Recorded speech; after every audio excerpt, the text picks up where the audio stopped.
All right, are we ready to begin? All right, let's go for it. Oh, it went off. We're going to call this meeting of the TRPA Regional Plan Implementation Committee to order. The date is Wednesday, March 22nd, 2023, and it is exactly noon. So the first item on the agenda is the roll call to determine quorum. Maria? Ms. Alding? Here. Ms. Diss? Ms. Gustafson? Here. Ms. Hill? Here. Mr. Honigman? Here. Mr. Settlemeyer? Here. Mr. Chair, we have a quorum. Great, thank you. I will now go over the remote and in-person meeting rules for the day. For the members of the public who are joining us remotely, to observe the meeting, go to trpa.gov. Under the calendar header, click on Governing Board Hybrid Meeting for March 22nd, 2023. There you'll find a link to the public webinar hosted on Zoom. To address the committee members directly with your comments, raise your hand in Zoom by clicking the raise hand at the bottom of your screen at the appropriate agenda item. With your hand raised, you'll be unmuted by TRPA staff and have up to 3 minutes to address the committee.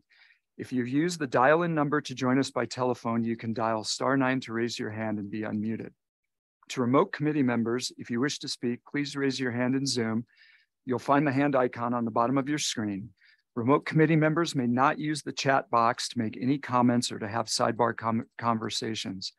Please, everyone, remember to mute your mic unless speaking to cut down on background noise. Finally, I would also like to ask that all remote members turn on their cameras if they're able. Members of the public who have joined us in person, please raise your hand at the appropriate time for public comment and you'll be called upon to speak in front. Committee members who are in person, please raise your hand if you wish to comment and speak clearly into the microphone in front of you. If you're viewing the webinar on a personal computer, please ensure your microphone and speakers are turned off to prevent audio feedback into the room. All right, so the next item is the approval of the agenda. Mr. Chairman, the agenda items are correct, but one clarification is at 12:30 to maintain the quorum for the full board. We will ask that this meeting be recessed and continued to 2 o'clock if it's not finished. Okay, at 12:30. Yep. Ooh, that's fast. All right, great. So no changes to the agenda from anyone? All right. So we'll deem the agenda approved as posted. And the next item, we're on to agenda item 3, the approval of the minutes. We have a set of minutes from the February 22nd, 2023 meeting on page 35. Do any members of the committee wish to make a change? Per usual. I just had a few clerical changes that I've shared with Maria. Okay. So with that, there are no other changes recommended by the committee.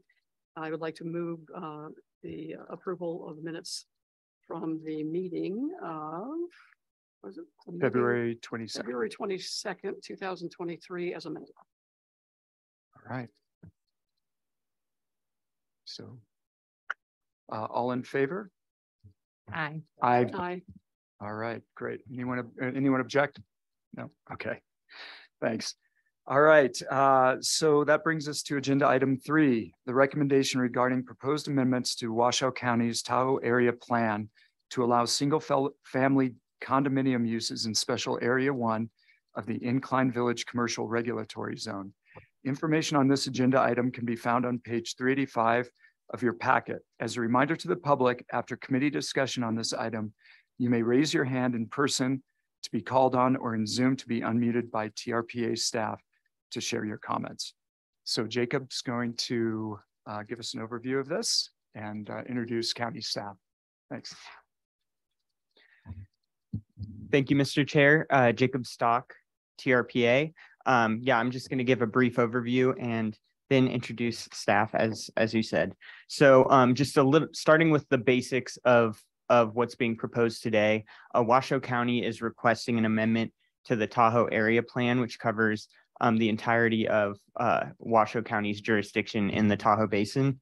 The amendment would allow single-family dwellings limited to condominiums in special area 1 of the Incline Village Commercial Zone, and I'll show you a map of what that means here soon. This amendment is being advanced at this time in response to the 947 Tahoe project. This is an approved multifamily project, which is seeking approval to subdivide into condominiums. And to be clear, any decision today or any recommendation today is not about any specific decision on this project, on the 947 project. It's not about any comprehensive policy for short-term rentals. It doesn't change development standards regarding height, density, or coverage. We're just looking at the zoning in this area right now. Next slide, please.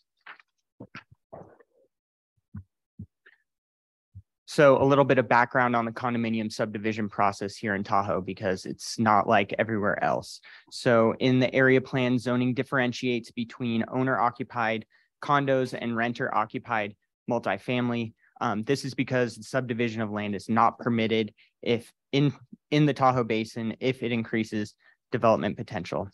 However, conversion of existing structures into condominiums is allowed if no further development is created.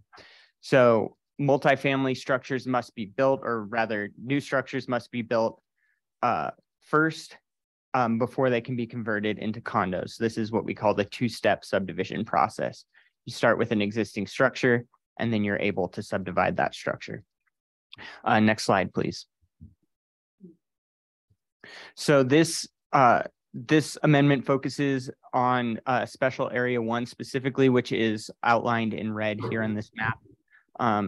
Special areas are recognizing that certain areas have site-specific characteristics that differ from the rest of their zone, and therefore justify different standards or uses.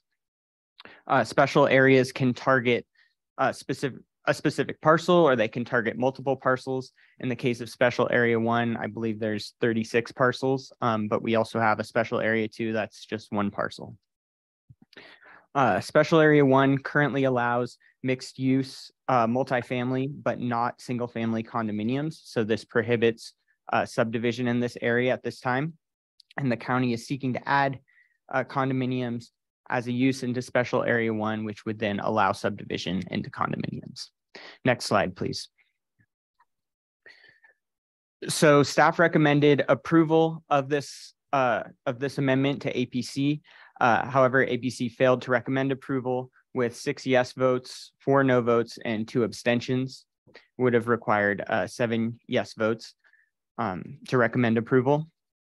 APC identified 3 issues in particular during their discussion. They were concerned that subdivision could increase STRs in the area, or short-term rentals.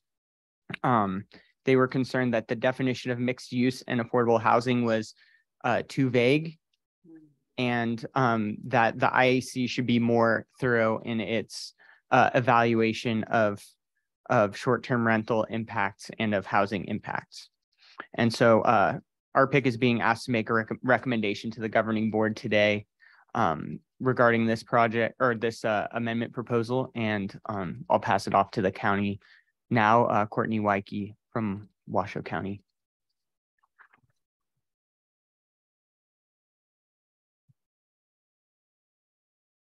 Senior planner with Washoe County.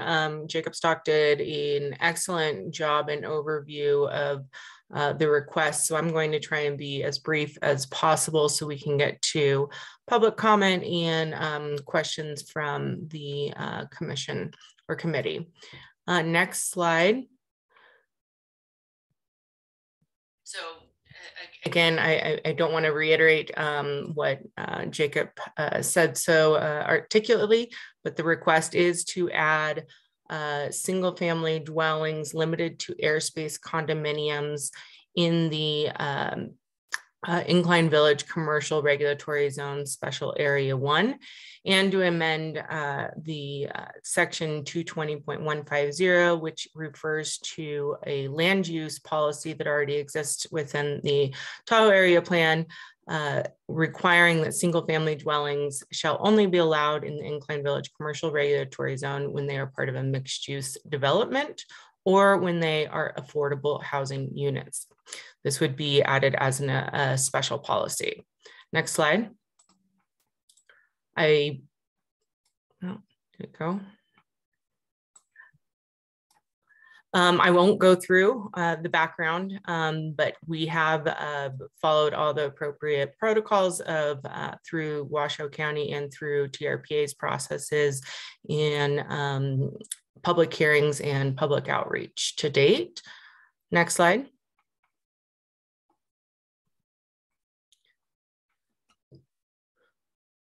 Again, Jacob did already go over the location of where Special Area 1 is. So next slide, please.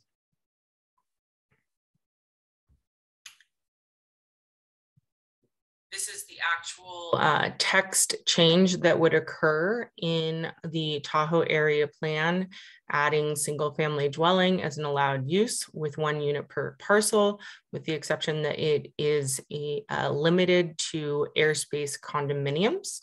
And next slide. And again, here, this in red is indicating that reference to an existing land use policy in the master plan that requires that it only be allowed in mixed use development or when it is a part of an affordable housing project. Next slide. So with that, I am actually, to clarify, this is a applicant driven and requested area plan amendment of the county. We do have the applicants, Ms. Caratiel and Lou Feldman, on the call, and I'd like to turn over the remainder of our time to the applicants to address the comments and concerns raised at the APC. They have provided additional information and studies specifically addressing some of the concerns that were raised at the last meeting. So if we can, I request that we promote, and I'm not sure if it's Lou or Kara, to a panelist to begin their presentation.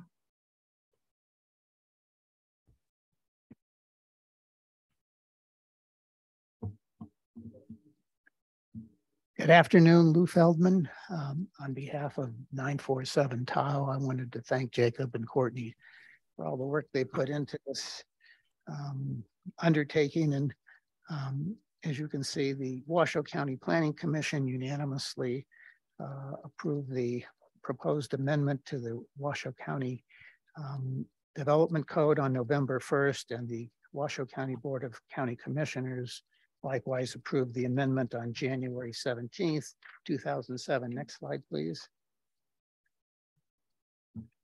As many of you are familiar, typically in urban areas in the basin, we have, through the 2012 regional plan update, sought to concentrate development in urban areas, and typically multifamily and single family are allowed uses. But in this special area, we learned that single family was not an allowed use because there was a desire at this particular end of town not to have lot and block subdivisions. And so the prohibition on single family development, which is unusual within urban areas in either community plans or area plans, contained this prohibition, which was not intended to foreclose condominium development. Our research and reaching back to TRPA staff that participated in the adoption of the community plan confirmed that. The original application was to address these parcels, but since nothing has happened in over 20 years in this general area, and the land use policy underlying both the community plan and now the new area plan seeks to promote changes if nothing is occurring, and environmental redevelopment, of course, is a desirable objective. We think this request is consistent with the underlying effort to update when stagnation and status quo does not promote environmental redevelopment. And interestingly, next slide, please. No multifamily development has occurred in this area for 20 plus years. There's an undersupply of residential product across all price points. As I've already mentioned, the legacy prohibition sought to prohibit lot and block as opposed to condominiumization. And really the only difference is the form of ownership, whether it's for rent or for sale. Next slide, please. Land use policy LU 7-1 directs the county to identify barriers. As I mentioned, these barriers have been identified, which is nothing has happened in this zone for a couple of decades. And therefore, we were not originally proposing the entire special area be rezoned, but it is appropriate to rezone this special area, which does not have any housing within that area. Next slide, please. The benefits of the amendment: promote walkability, bikeability, reduce dependence on the automobile, fulfill the area plan vision for concentrated development in the town center, increase housing alternatives, and deliver, of course, an economic infusion with some significant ad valorem property tax as a side benefit. Next slide, please. The environmental impacts for the multifamily project were analyzed. TRPA found that there was a finding of no significant impact. There's no physical difference between multifamily and single family condo. And some comments about STRs, because that has been raised, and we took another look at that. Interestingly, and again, the developer of this project does not have any intention to make it available for STRs, and upon further conversation with interested parties, while the original plan was to restrict STRs under the CCNRs, people raised the idea that that could be amended and perhaps that restriction would evaporate. So we will deed restrict this project. So STRs are not a possibility at this particular location. Just out of observation, since most people object to STRs because they live next door and don't like the impacts, nobody lives next door to this project, and it's just kind of an odd target for an STR conversation, but it's off the table. So with that said, we also looked at what is the VMT consequence if other properties are developed within the special area, which are predominantly commercial. And certainly what the traffic engineers have revealed to us is the least impactful form of development is residential in terms of trip generation. And if you look at STRs, which again could occur possibly, although we understand Washoe County may contemplate a broader ban on it, STRs at best are occupied 50% of the time. And so the trip generation from an STR is actually less than the trip generation from an occupied residential unit. Next slide, please.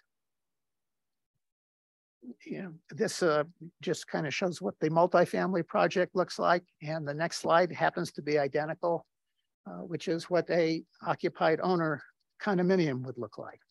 There's also been a lot of controversy concerning identical. This is kind of the point, perhaps over dramatic. I apologize. The next conversation that is a shared issue throughout the basin, which is workforce housing. And this amendment does not foreclose workforce housing. We're all familiar with the barriers to workforce housing, and we all recognize that zoning in and of itself is not going to be the panacea for workforce housing, and there needs to be incentives, and some of the incentives that we have in place haven't really moved the needle. Next slide, please. But I do think it's relevant that within this area, Randy Fleischer, who's one of the principals in 947, owns 3 other parcels that have been in conceptual development for workforce housing. No gun to his head. This initiated 3 years ago. They've engaged consultants, including Praxis Consulting, who's the lead tax credit financing advisor in Nevada, collaborative design studio architect, and wants to develop 35 workforce housing units within this area. So there's nothing in this amendment that would foreclose workforce housing. And in fact, the people bringing forth this amendment are actively pursuing workforce housing. Next slide, please. You can see in this slide, and we may have a counting and arithmetic conversation, but I believe there's 42 parcels within this special area number 1. On the green right-hand side of the slide is where the 947 project would be located. The blue section indicates where there is an effort now to develop workforce housing. Outreach has been made to Washoe County to help facilitate advancing that ball. And the only other parcel in the area that's undeveloped is about 1.4 acres, 1.2 of which is outside of an SEZ. That could support 20 potential new units, and 20 potential new units, if they were subject to STRs, would not move the needle in terms of environmental impact or the generation of traffic. So again, the STR issue from 947's perspective is off the table, but in terms of the broader impact within this regulatory zone, we believe it is less than significant. And finally, the next slide, please. There has, I might do a little bit about a sequence here. Oh, this, does not foreclose multifamily. It does not preclude workforce housing. It does not preclude commercial development. It does not impact density. It does not impact traffic. It does not generate environmental impacts, and certainly will not result in the proliferation of condominiums within this special area. And I believe the final slide is next, which is there's been significant community outreach, wide-ranging support for the project, as well as the amendment. Numerous small business owners, leaders in the community, property owners, nonprofits, religious, realtors, HOAs, local residents. Extensive proactive outreach has occurred with neighborhood meetings, community workshops, website, FAQ, fact sheets. More than 70 letters of support have been supported. And I think that there is a broader recognition that no change is not advancing the goals of either the area plan or the longer range vision of the regional plan, and that the supporters understand that environmental redevelopment will help us advance the ball and support both economic and environmental gains. And with that, I'd be pleased to answer any questions that you may have, and try to talk fast because I'm hoping we can get this done before we have to take a hiatus. Any questions from committee members? Thank you very much. All right, none. Yeah, thank you, Jacob, Courtney, and Lou. Let's see. Any questions in general on this from committee members, this item? That quiet. Wow. Okay. All right. Hearing none, we'll go to public comment on this item. And if any member of the public wishes to address the committee on this agenda item, please raise your hand now, either in person or by clicking the raise hand button on the Zoom screen, or by dialing *9 on your phone, and you'll be called on and unmuted by a TRPA staff member. Since we are time constrained, we'd like to get a count of the number of people who wish to speak on this item. Are we looks like we have about 6. We have about 6 online, or Total. No. 2, 4, 5, 6, and then how many online? And the number is increasing. It looks like 12. 12 online. Okay, so we have roughly 18, 20 people. So where do we want to go with this right now, given that we're trying to stop at 12:30? Do we start or? Yeah. Let's go ahead and start. Go ahead and start. Yeah. Okay, so we have gotten a lot of written comments from people, and we've read them and appreciate those. So in the sake of allowing everyone enough time, hopefully if you've submitted written comments, maybe you can yield to someone else and try to be as brief as possible. Are we going to allow 3 minutes, or are we going to cut that down to try to get as many people on? We have about, if we limit total public comment period to 45 minutes, and we have 12 people, that's a little more than 3 minutes. So I think we had 12 online and then 6 in person, didn't we? I'm sorry. Yeah, so we It have, probably keeps changing. yeah, So we probably have if about you- 20. if you want to drop to 2, that would be appropriate. Okay, I think, why don't we try that so we can move this on since we have a lot of business? Limit the comments to two minutes and see if we can get everyone in since we only have 45 minutes for this. So, all right. Ellie?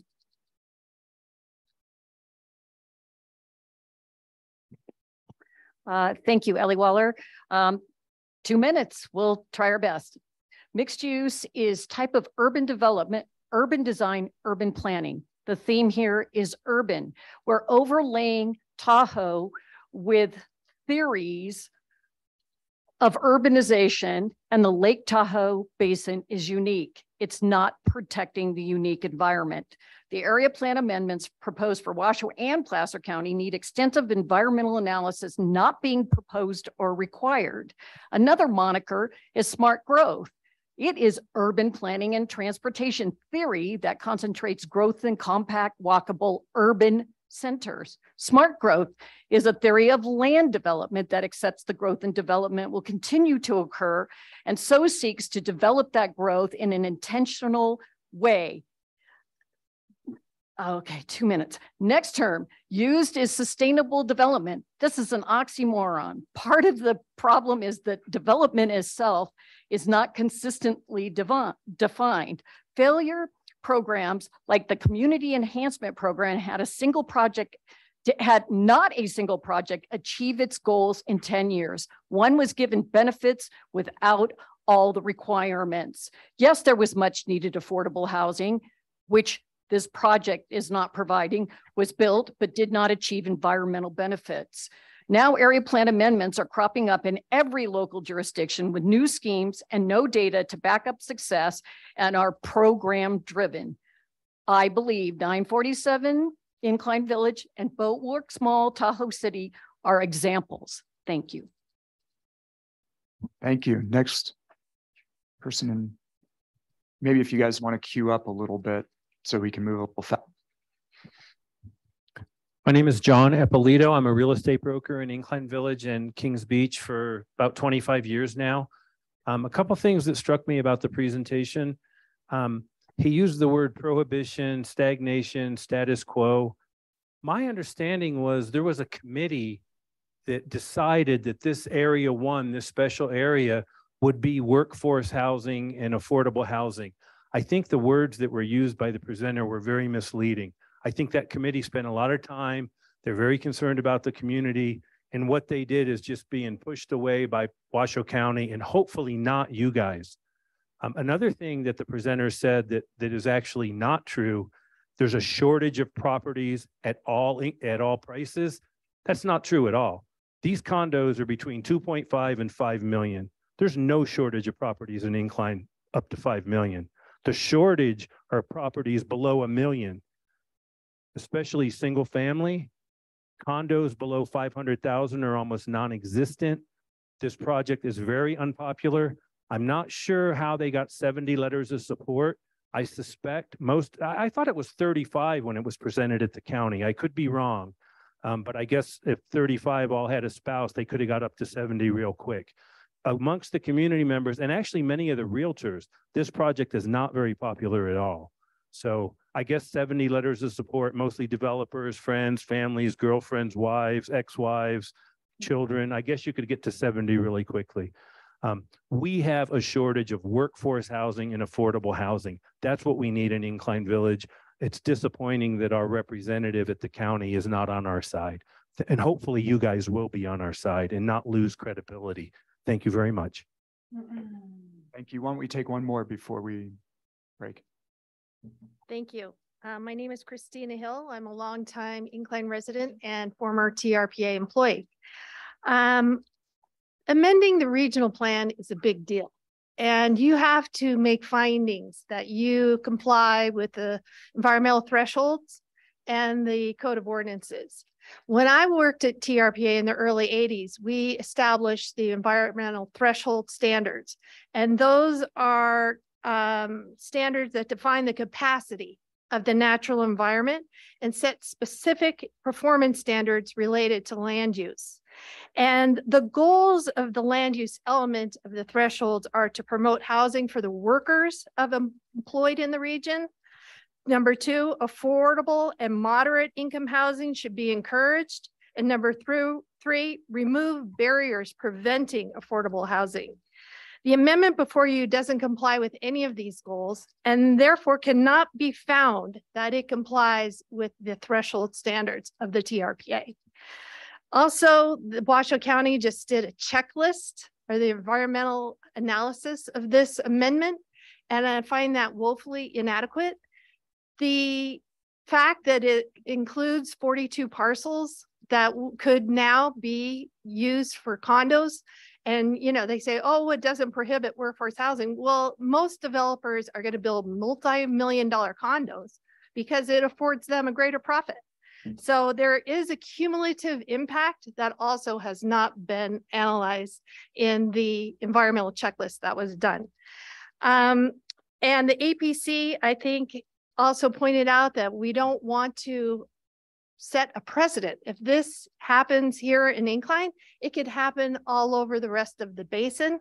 And it's not a good idea for single family dwelling luxury condos to be put into commercial town centers. That's not what TRPA had envisioned. It's not what Washoe County envisioned. It wasn't what we envisioned when I helped with the implementation of the regional plan. And please recommend denial of this amendment proposed at the governing board. Thank you. Thank you. I guess I just got word we are going to continue this until 1 o'clock. So we'll go and try to 2 o'clock. 2 o'clock. 2 o'clock until after the full. Oh no, you want to continue? We want to go to the full, go into recess. Oh, you want to go to recess and now. The full board has lunch and meets. And, and then okay. we'll continue this at 2 o'clock. Okay, I misunderstood your message. All right, so we're going to continue with these comments after the governing board meeting because we have an important item and a problem maintaining quorum late. So we'll pick this back up and hear the rest of the public comments after the governing board meeting, not before 2 p.m. So are you providing lunch for the public as well? So we'll adjourn right now, have lunch, and then the governing board meeting will start at 1 o'clock. Just go into recess. Go into recess. Okay. All right. Thank you. All right. I guess the first order of business is reestablishing a quorum. So Maria, do you want to do the roll call to determine quorum? Ms. Aldine. Here. Ms. Dis. Ms. Gustafson. Here. Ms. Hill. Here. Mr. Honigman. Here. Mr. Settlemeyer. Mr. Chair, we have a quorum. Great. Thank you. So in just a second, we're going to resume the public comment period on this item, item number 3 from the agenda. And I want to apologize to people because it was a kind of the people who came and the people who've been waiting because it was an atypical process for us. And unfortunately, we just had, while we had quorum, we had to vote on the Lake Tahoe Community College issue to ensure that they could get the $40 million grant that they were at risk of losing. So it was kind of a unfortunate emergency situation, and we apologize for that. And thank you guys for coming back to speak. I'd like to ask everyone in the room who still wants to speak and everyone online to raise their hands so we can determine how many people we have. We still have kind of 45 minutes for this, for the public comment, because we have other items that we have to get to today before we lose the quorum of this committee. So if everyone who wants to speak could raise their hand, we'll just see what we're looking at. So we've got 2 people here, and how many people online, Catherine? Mr. Chair, we have 18 hands up online. Okay, so that works perfect. We'll resume at 2 minutes. Because that's what the other people who spoke already received, and that puts us right to finish right about on time. So, all right, thank you. Hi, my name is Pamela Mahoney-Sigdinis. I'm the author of the Reno Gazette Journal piece, and I'm also a full-time Incline Village resident. About this Tahoe area plan amendment, You would do a huge disservice to the Incline Village Crystal Bay workforce by allowing this amendment, as it does not serve the needs of the community. More luxury housing is not what's needed. Housing for first responders, school teachers, service workers is what's missing. Sadly, this amendment appears to be written in such a way as to allow Washoe County to attract more developers to create expensive new trophy properties that will create new property tax revenues and set a new precedent for greater tourism attractions. As the bi-state agency, you have the ability to look at the big picture. So I ask you, please, to prioritize the needs of the community. Your decisions will have real-life consequences on who can make their home and livelihood in the Tahoe Basin. May I remind you that the TRPA was created to protect Lake Tahoe and the basin and its communities, not to be the economic development arm of the Chamber of Commerce and a partner to the developer and real estate industry. You shouldn't simply rubber stamp a major amendment without doing necessary verification of any developer's claims. As for further protecting the communities, TRPA is overdue in completing a really comprehensive environmental impact study. If TRPA isn't going to be the protector of Tahoe's environment, then this agency should be dissolved so that a new agency can pick up the mantle. Thank you.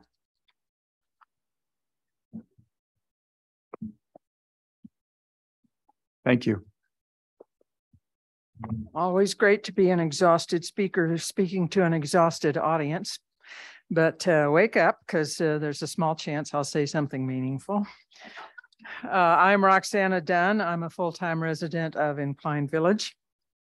I understand that one of the drivers for this amendment is bringing in redevelopment investment to the Incline Village Town Center. I'm in favor of that.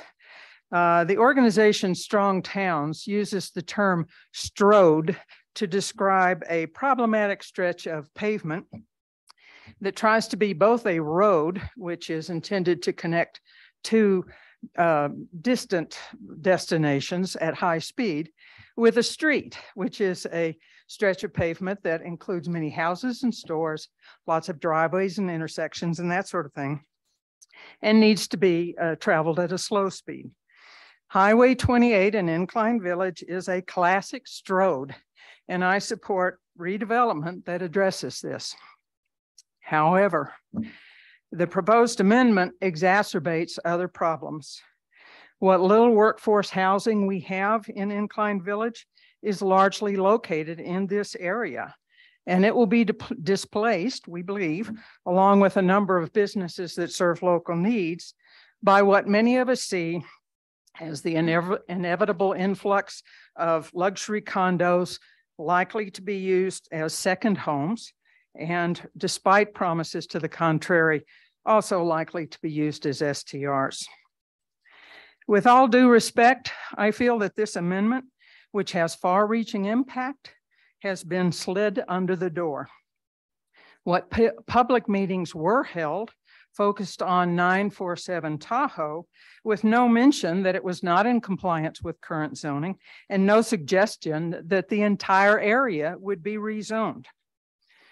Our bad for being distracted by shiny objects, but at this point, a good outcome requires that we reboot discussions and develop plans that address the loss of housing and businesses that serve local needs. Then fix the damn street. Thank you. We'll go to online comments now if no one else in the audience present wishes to speak. I do want to remind everyone as well that this is about recommending to the board, and there will be another opportunity for public comment when the board takes up this issue in the future, either next month or at a future date. So Catherine, do you want to call the first? Yes, thank you, Mr. Chair. And there are now 19 hands raised. The first hand up is Kathy Julian. Kathy, if you unmute, you can address the board or the committee. Thank you. The 2021 Tahoe Area Plan reflected extensive community input prior to approval. This proposed code amendment to the TAP does not. There has been insufficient community consultation. The August 22nd, 2022 public consultation focused on the luxury condo project, not the broad reaching implications of the code change. The objective of jumpstarting the redevelopment of our town center was not a focus of that consultation. It's clear from the staff report that this amendment is not about one condo complex. It's about incentivizing the owners of the other 40 parcels in Special Area 1 to develop or redevelop existing parcels. The objective stated these properties house, among others, our locksmith, coffee shops, nail salons, plant nursery, convenience store, and a multitude of modest restaurants. While Tahoe Boulevard would benefit from some redevelopment, any redevelopment should be consistent with the 2021 plan, which considered Special Area 1 a preferred area for affordable employee housing. Also, any redevelopment of older properties into condos should factor in the concerns of many, many small businesses that will be forced to relocate. These inevitable impacts on small business have not even been acknowledged. I also agree that the code amendment appears not to comply with the housing sub-element of the thresholds land use element and its goals for affordable housing. To respond to the points put forth by the applicant's representative, it is not correct that the prohibition on condos was not well thought through. During the consultation for the TAP plan in 2020 and 2019, the community participated and remembered that was the objective. The mixed use definition is not just vague, it doesn't exist. And on short-term rentals, it will be a problem in this area. Please go back to the drawing board. The county should please go back to the drawing board and come up with something that works to protect housing as well as these small businesses. Thank you. All right. Thank you. Next hand raised is Rhonda Tyser. Rhonda, if you unmute, you can address the committee. I'm a 32-year resident of Incline. We all know that your board decision today has less to do with 947 than with preserving Incline Village's commercial core. Many will speak today about 947, but don't take the bait. Today, you aren't deciding anything about 947 or any specific project. Your decision is solely whether or not to amend the Washoe Tahoe area plan for all developers in the foreseeable future. The plan change might look insignificant to some of you, but what might it mean to local incline businesses? Special Area 1 encompasses 42 parcels, most with buildings, most housing businesses, and most of these businesses are small. How would the amendment say affect the many Christmas tree malls, small business owners? If a luxury condo developer bought their building and forced them out? Or what if the current owner raised their rents because a luxury condo development across the street caused property values to be reassessed? We long-term residents want redevelopment, but not at the expense of our small business community. If you're in favor of the 947 development, as many of us are, let's look at alternatives to Washoe's desire to change the entire Tahoe area plan. If spot zoning or moving the zone line can't work, what about designating 947 as a TRPA pilot project to assess the actual effects of single family density condos in this commercial area? Let's find out if it's positive or negative before we change the entire Tahoe area plan. Thank you for voting against Washoe's far-reaching plan change. Thank you. The next hand raised is Judith Miller. Judith, if you unmute, you can address the committee. Thank you. Good afternoon, committee. Please ask yourselves, who's our workforce? This isn't Silicon Valley. Our tourism, recreation-based economy workforce consists largely of lower income service industry employees, you and our students, and seasonal workers who may only live here several months out of the year. Many depend on public transportation. This workforce often cannot afford a car, let alone a down payment on a home. That's why this portion of our commercial core, Special Area 1, along the bus route, was intentionally limited to apartments. Our community is a bit unusual in that half of the dwelling units here are condos already, roughly 4,000 out of the 8,000 homes. We have very few apartments, only about 250. And note that only one apartment in a parcel can be an STR, so a 75 unit complex can only have one short-term rental. Before the advent of the housing or the hosting sites, Airbnb, VRBO, these condos served as our workforce housing. Last count, there were nearly 450 condos being used as short-term rentals. We don't need more luxury condos. We do need housing for our service industry and seasonal workers.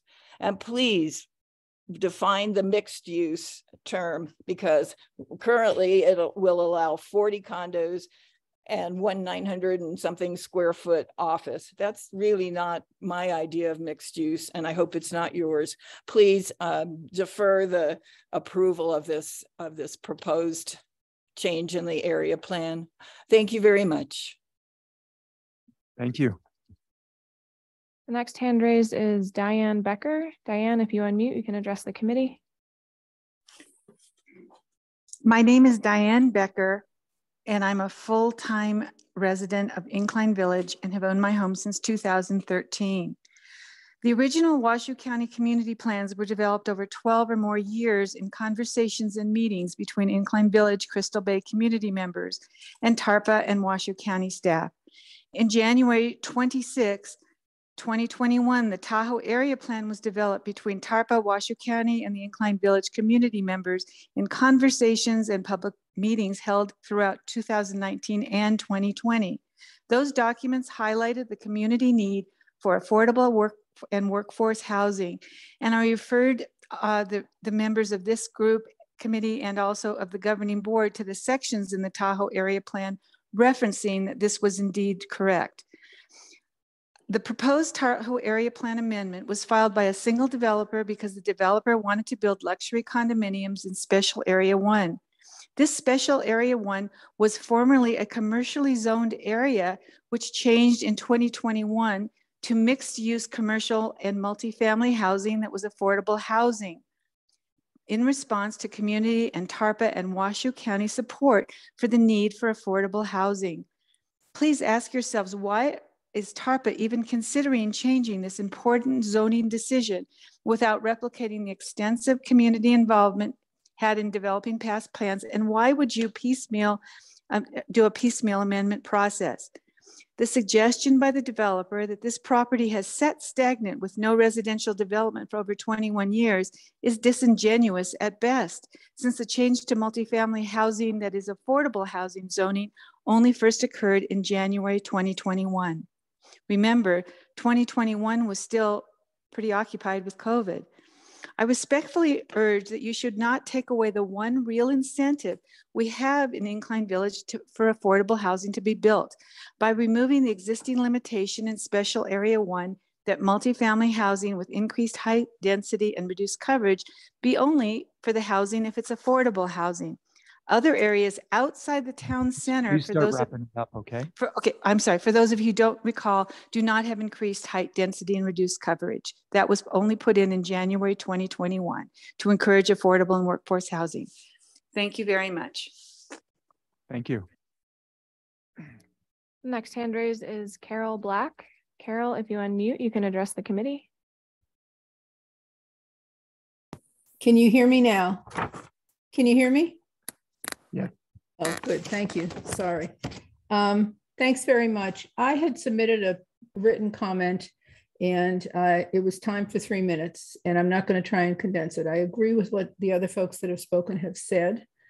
I also will re-emphasize what I've learned about the component that housing is a component of the land use design in TRPA's regional plan.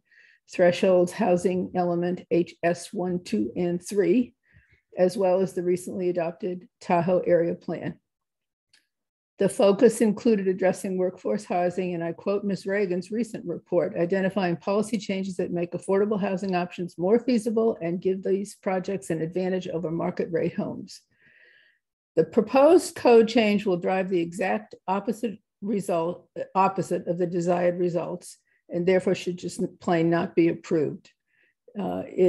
Such a code change just requires much more process and thought than I think has gone into this, respectfully. It will result in condos, expensive condos, too expensive for the workforce, $2.5+ million or $9,000 a month for rent estimated on precious town center parcels adjacent to public transport, which is a counter to much of the other planning that's going on. So that having been said, I just want to jump to one other comment about feedback you've received. I paged through much of the feedback and I saw the 70 or whatever it was supporting this. I just comment that most of those look to me like copy, cut, and paste of a statement. And actually there was one grammatical error in it that was repeated. So that's what I think happened. That does not mimic what you've heard today or what has been presented in previous meetings. People have sat here, waited on the phone for hours to present their concerns about the community. The proposed zoning changes do not address but undermine the TRP regional plan threshold objectives and community needs and should not be approved. And you maybe also should consider rescinding. All right, can you wrap it up? Thanks. Just half a sentence, maybe also rescind the prior permit. This is not multi-use. This is craziness. Thank you. All right, thank you. Next hand raised is Chris Wood. Chris, if you unmute, you can address the committee. Thank you. My name is Chris Wood. I'm an Incline Village resident. My concern is that TRPA have some protections to prevent the development of the properties in the special area 1 into condominiums that get sold off for 2.5 million or whatever the market bears. Right now, as I look at the staff report at page 385 and the attachment D with the findings, it appears that a developer can come along like 947 Tahoe Boulevard did and get a multifamily project approved, multifamily dwelling project approved, and then submit a request to break it into condominiums, ownership of the airspace. That just seems to move the ball in the wrong direction as far as it goes with workforce housing in the area. It seems to run counter to it, as everybody has said here. And that just doesn't make sense. And I wonder how TRPA, and maybe this is my failure to understand this language that is proposed at those pages I cited to you. But as I read it, we are going to end up with more projects that seek to make money through selling condominiums at very high prices. There needs to be incentives to give to the developers to get them a profit margin that they desire to build workforce housing. And I don't see that in any of these papers here. Thank you for your attention to this. Appreciate it. Thank you. Next hand raised is Andy Chapman. Andy, if you unmute, you can address the committee. Great, thank you. Andy Chapman, President and CEO of Travel North Tahoe, Nevada, a 32-year full-time Tahoe resident and an active member of the Incline Village and Crystal Bay communities. I joined the Washoe County staff, commissioners, and planning commission in support of, and I asked you to vote yes on this amendment to the Washoe County Tahoe area plan to allow single-family condominiums in special area 1. This amendment was unanimously approved by the Washoe County Planning Commission and the Washoe County Board of Commissioners. And the staff recommendation moves TRPA forward to achieve the environmental goals of the regional plan. There has been extensive due diligence by staff to avoid spot zoning and bring this amendment forward, as there has been no substantial redevelopment or reinvestment in Special Area 1 for 20+ years. This would end that 20 years of stagnation, which has been bad for our business and the environment. Our opportunity is to vote yes and bring investment, which in turns bring environmental redevelopment and increase economic vitality. The old development code was unintentionally carried over from the 1996 Incline Village Community Plan, which unfortunately maintains the status quo. As confirmed by the TRPA planner who worked on the 96 community plan, it was never the intent to leave out SFD forms of ownership. It was never intended to prohibit condominiums, only to traditional lot and block subdivisions. This effort fulfills the goals of the Tahoe area plan to direct higher density at town centers to reduce traffic, VMTs, and create walkable communities. A yes on this amendment improves the environment, fulfills the area plan by concentrating density into town centers, and increases housing opportunity while delivering economic infusion into the community. There are some in our community that would like to maintain status quo with no improvements to our region whatsoever, regardless of the project or its location. To be clear, there are significant negative environmental impacts of doing nothing. There is a cost of doing nothing. I encourage you to support the staff's recommendation and vote yes on this amendment. Thank you. Thank you. Next hand is Chris King. Chris, if you unmute, you can address the committee. Hi, thank you. My name is Chris King. I'm a full-time resident of Incline Village and have had a decades-long career in finance. Let's be real clear about what this amendment will do. It will, in short, it will destroy the character of our community. And it's really easy to see that from the financial incentive that's created here. Nobody is going to do anything other than want to do exactly what's happening at 947 throughout this special district.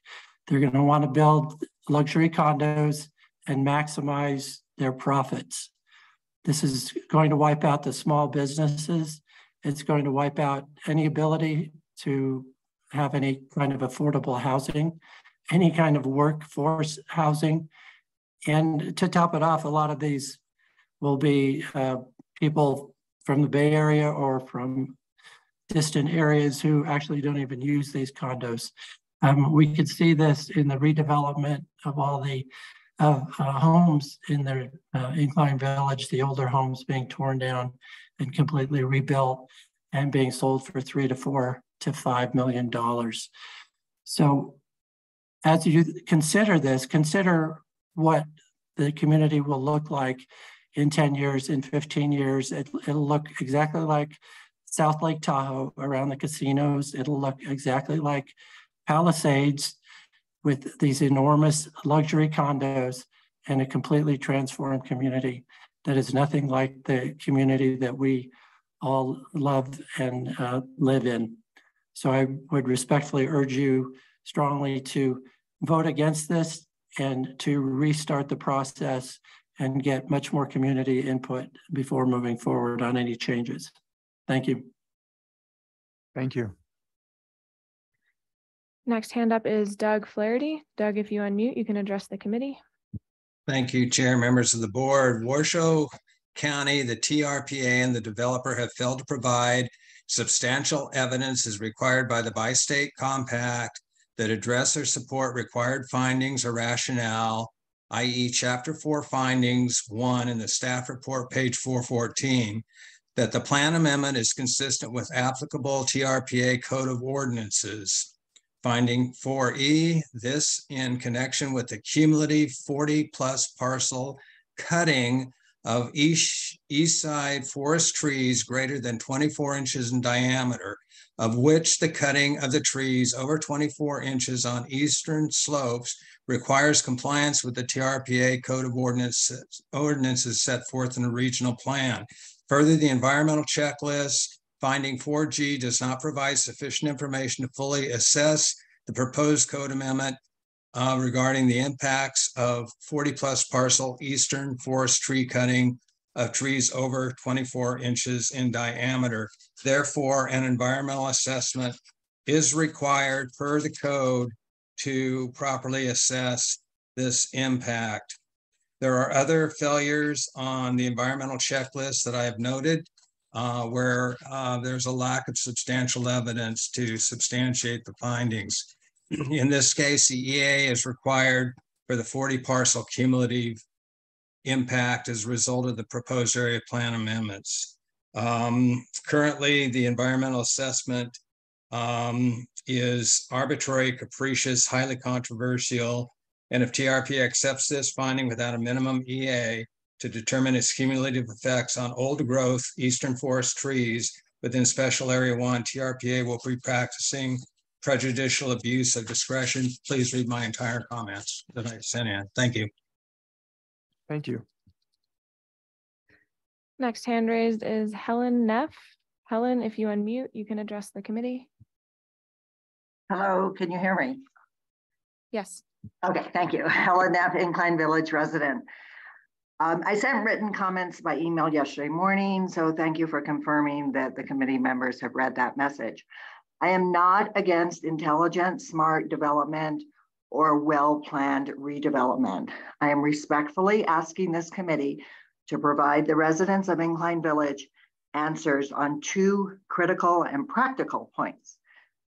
Number one, how does this proposed amendment give Incline Village a walkable town center, as mentioned numerous times in the supporting documents, as a reason to allow airspace condominiums when our main street, known as State Route 28, is not safe for pedestrians?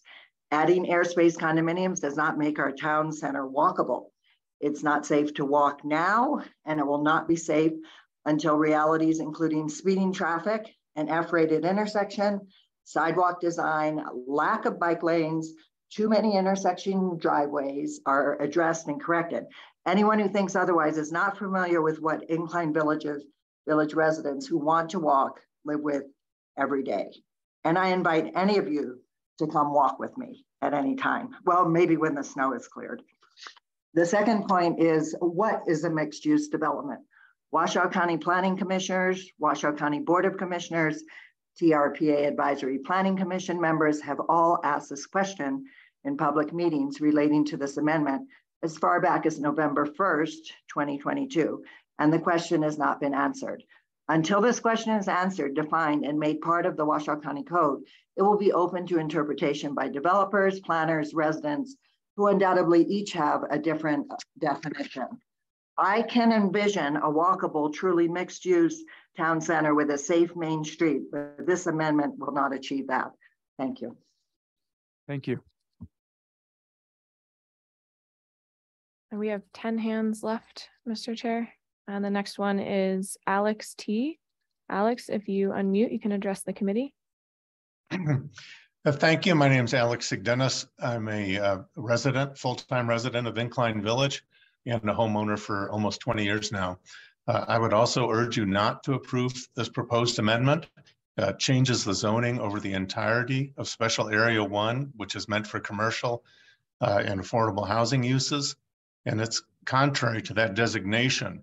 You don't need to take my word for it. Log on to 947 Tahoe, that's N-I-N-E 47 Tahoe, where this complex is already being marketed, and see for yourself how they position it. The developer's presentation grossly underestimated the community's concern over short-term rentals, STRs, as well as for their impact. Senator Rosen's office puts the STR impacts at 5 to 10 times that of owner-occupied residents. That's in terms of vehicular traffic and environmental impact. A big fear, my personal fear, is that this 40 condo complex will become a giant clerkless hotel. If you do improve it, a deed restriction against STR use in writing in the amendment would be highly advantageous. And I know that the Washoe County Commissioners did all recommend passing this. I would just also comment that all of them live in Reno Sparks outside of the Tahoe Basin. Thank you. Thank you. Next hand raised is Gavin Feiger. Gavin, if you unmute, you can address the committee. Thank you. Good afternoon. Gavin Feiger on behalf of the League of Save Lake Tahoe. I'll keep these brief. You know why we're commenting on area plans. We always do. From our experience, project-driven amendments are not the comprehensive planning we need to achieve RPU goals, regional plan goals. The proposed amendment in front of you aims to make a zoning change for a project that's not needed. And the zoning change itself doesn't align with RPU goals and won't help achieve regional plan performance measures and benchmarks. In fact, it might well set us back. The goals and policies are obviously integral aspects of planning documents. They're the result of a lot of discussion and thoughtfulness, and they need to be a large part of the decision-making process.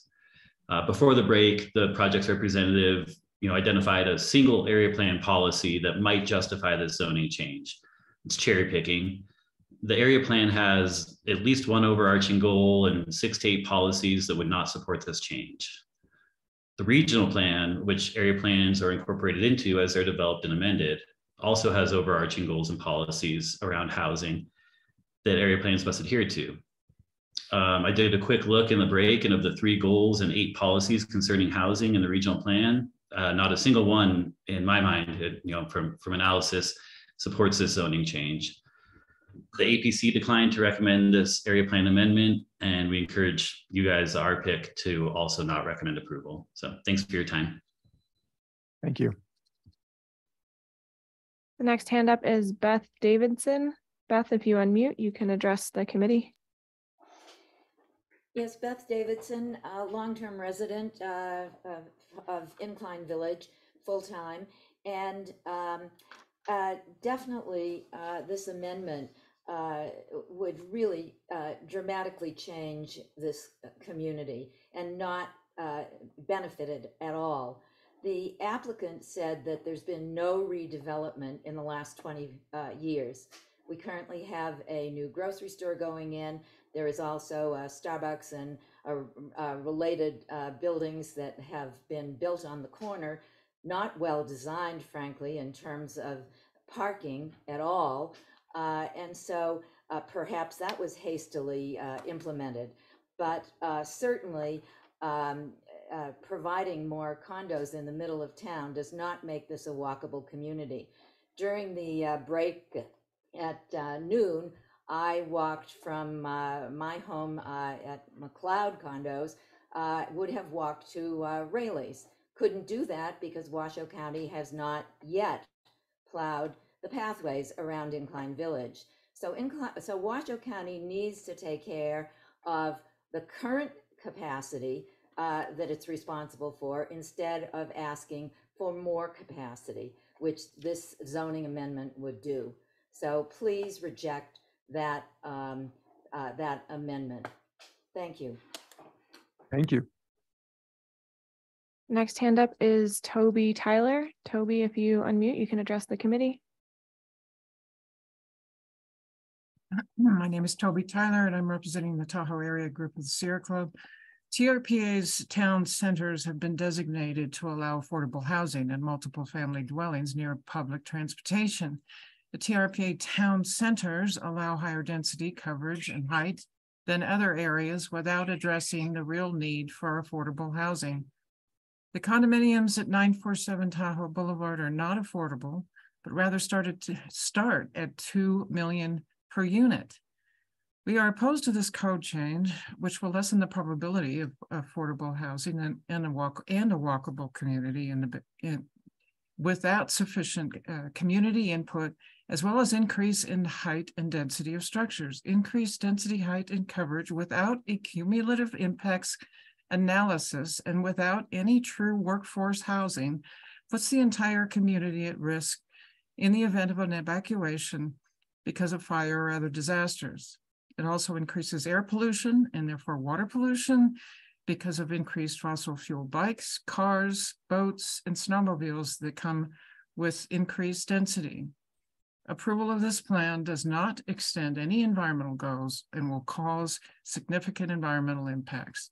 These continued giveaways to luxury developer proponents without analyzing cumulative impacts of increased population and associated environmental impacts must be stopped until a thorough cumulative analysis is done. TRPA was created to look at the big picture and protect the environment. You need to go back and actually read the bi-state compact and start implementing what you were created for and stop the giveaways to the highest bidders. Thank you. Thank you. Next hand up is Denise Davis. Denise, if you unmute, you can address the committee. Hello, this is Denise Davis, Incline Village resident. Today, Mr. Feldman stated his research found no reason for the omission of single-family dwellings. Eric Young, Washoe County Senior Planner, stated the same at the March 8th APC meeting. There were reasons. It is not an oversight or omission. I and other community members attended workshops and meetings in 2019 regarding the development of the Washoe County Tahoe area plan. There were specific discussions regarding reserving this area for workforce housing. Apparently, notes from those workshops and meetings are not available. Community members spent a lot of time and effort on the area plan. Now those efforts are being minimized and disregarded. This amendment is especially ironic in light of the need for workforce housing and the work currently underway to increase availability of it. Again, to be clear, my opposition is to the amending of the Washoe County Tahoe area plan, and it is not in regards to the proposed project that seems to have started this process. It seems the project backers were misinformed at the start of their effort, but the solution is not to amend the area plan. Thank you. Thank you. Next hand up is Hang Tahoe. If you unmute, you can address the committee.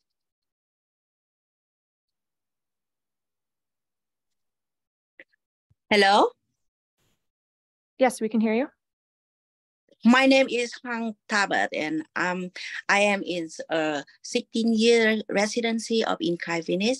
I'm here also 5 years, a business owner of the nail salon in town. And before I was finally able to own it, I worked for many different kinds of jobs in Incline Village. I would like to thank you, each of you, for your leadership and for hearing my comment today. I am voicing my strong support for the area plan amendment to bring the condominium form of ownership to special area number 1. My salon is within walking distance of where the condo can be developed in town center. I employ 5 people. Their new customers will have them and own the business in the area on a year-around basis. I took off work to be here today because I believe it is very important you hear from us who are working, running business. Many people who come to own their meeting but be penny of time. While that is okay, it does not present most of us a yes vote aligned to the goal of the community plan, Tahoe area plan, a regional plan, concentrate development in town center and create a workable community. Again, this means new residency to be nearby and walk to the nail salon or the many small business in town. It is common that we did separate did investment to have our strengthening economy in town. For more than 20 years, this site had start wrapping it up, okay? Sorry. By allowing the condo from of the ownership, we can benefit from much needed investment that will bring $1 million improve local economy our Lake Tahoe. This area has already I'll have to cut you off now, okay? Sorry. I'm sorry. Thank you though for your comments and thank you for appearing. Thank you. Next hand is Ann Nichols. And if you unmute, you can address the committee. Hi there. Good afternoon. Been a long day for everybody. Ann Nichols, North Tahoe Preservation Alliance, 51-year real estate broker, Nevada and California. There's a big difference between condominiums, airspace, side by side, and multifamily. Multifamily, you can't ask as much money. Typically, they're not as big. We're seeing now some 5,000-6,000 square foot condos in these projects. So it's a difference in kind. It's not in degree. It's a big deal. And this two-step process where you can do multifamily and immediately make them into condos. The TRPA has allowed this for years. It's such a mistake. It's a self-inflicted wound. It's one of the reasons why we have no affordable and workforce housing, and you've got to stop doing this. I hope you will do that. And please deny this. It's a far-reaching change, and it's a terrible precedent, and we're going to be condominiumized. Thank you. Thank you. Next hand up is Lawrence Wodarski. Lawrence, if you unmute, you can address the committee. Thank you. I was here this morning, by the way, but I had to come back to work. So unfortunately, I have to do it this way. As was said, my name is Lawrence Wodarski. I speak in support of the plan amendment.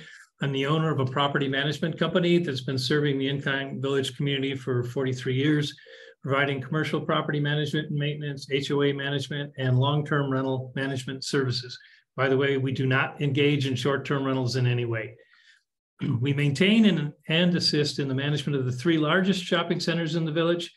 So consequently, I'm in constant communication with the tenants of these centers, all of which, except for 2, are small, locally owned businesses. And I guess I'm offering a different perspective. The feedback that we receive most frequently from our small business tenants is the need for an increase in residents who have a stake in the community. When the tourist seasons end, these businesses only have local residents to support their businesses. The community has the need and the capacity to absorb an increase in the resident population, and having additional living units on our main street within walking distance to our so-called town center would be a positive addition to our community. With respect to affordable housing, from an economic standpoint, I believe that, and others believe that there are other potentially suitable locations in the village for modest and affordable housing, and I think everyone understands our community needs both. I urge you to vote yes on the plan. I appreciate your time and all those who have made their comments, and in particular, I thank you for your leadership. Thank you.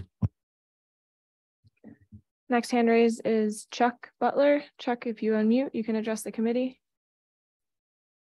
Thank you. Can you hear me? Yes.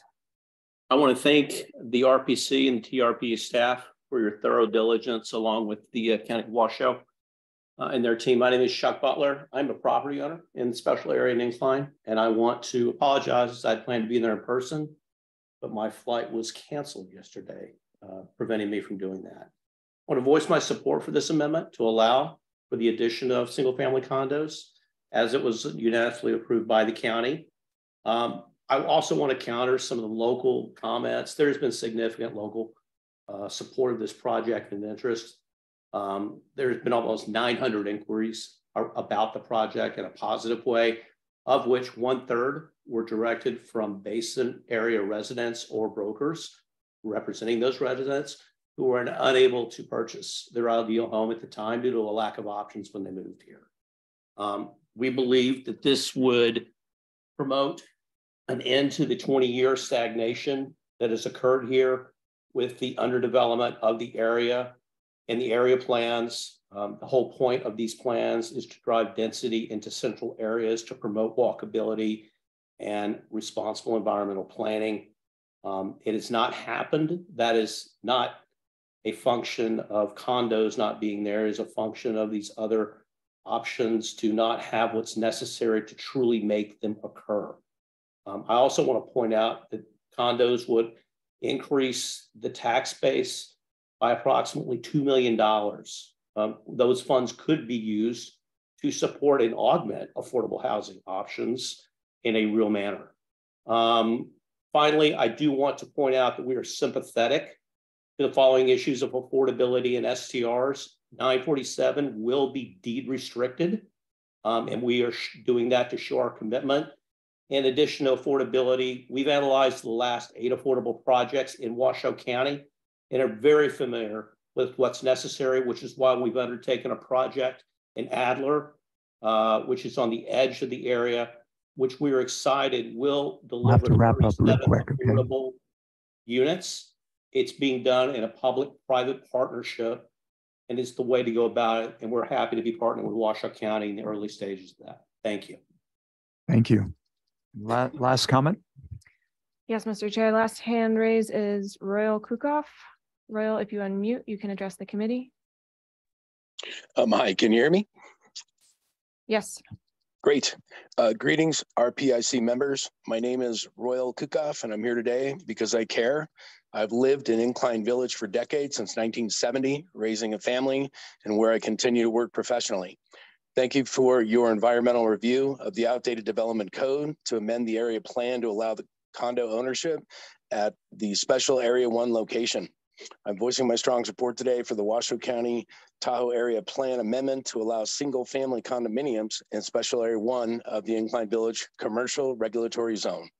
I am in support of this amendment because Incline Village needs to attract investment, help our lake, economy, and community.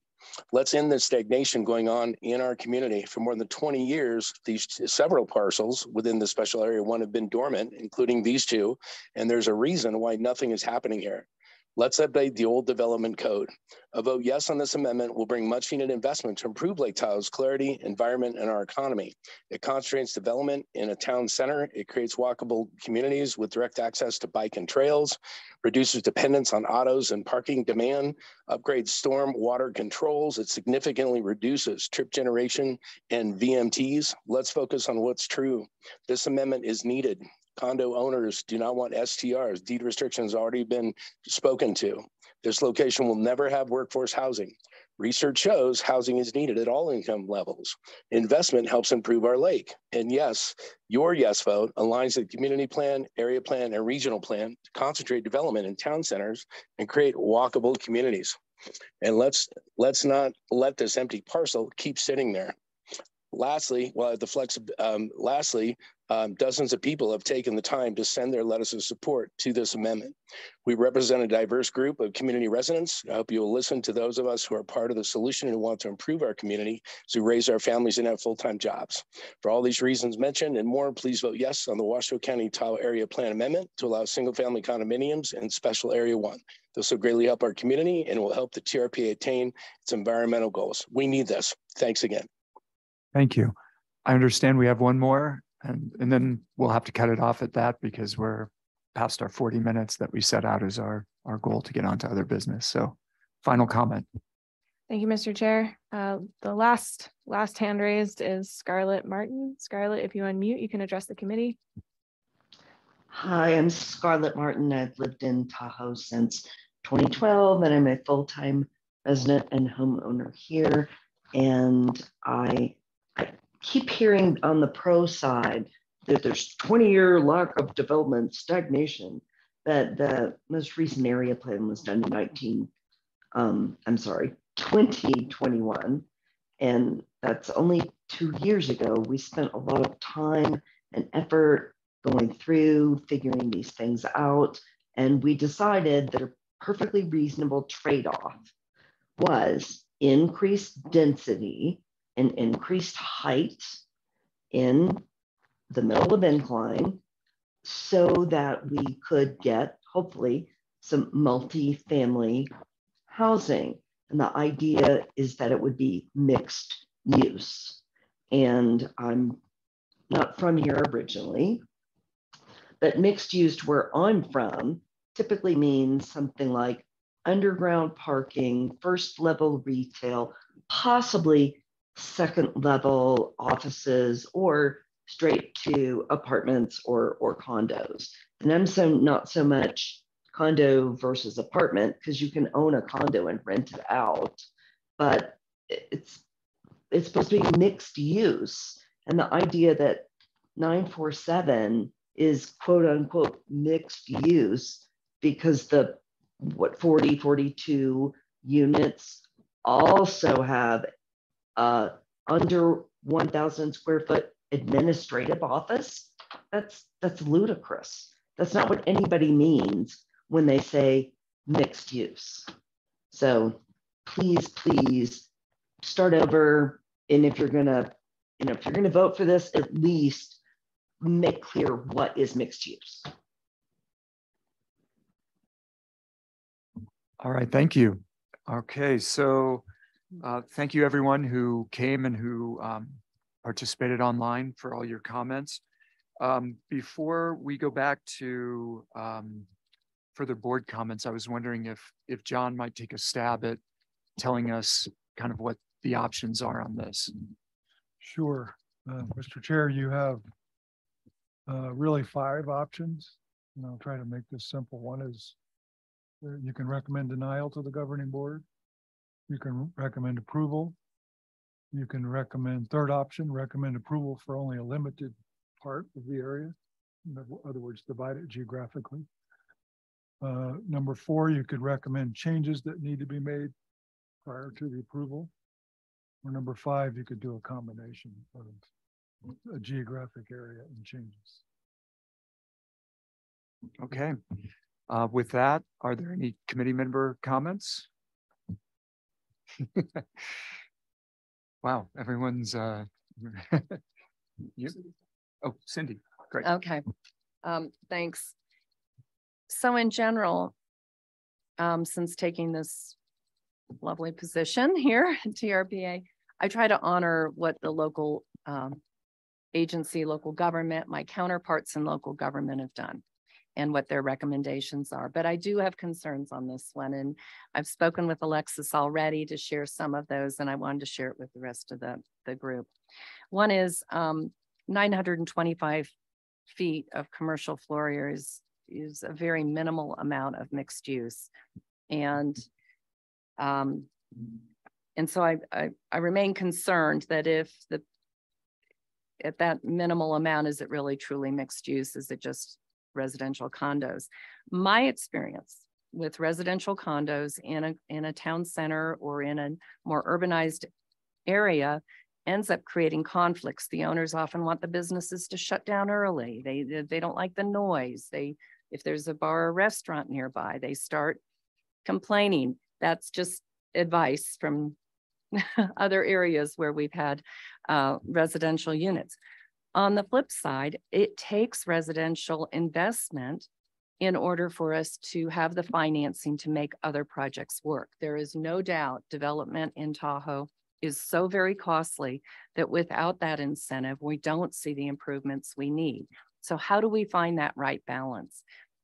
As one governing board member, I want to honor what the Washoe County Commission has debated on this. At the same time, I have a role to play on the broader region where this could be precedent setting for other jurisdictions too. So that's some of the feedback. I frankly think STRs do belong in these areas and not in other areas. And so I hate to see that you won't have like hotel and visitors that are on the street front walking to these businesses, because there is so much of Incline Village and most of our communities where we don't have year-round residents anymore.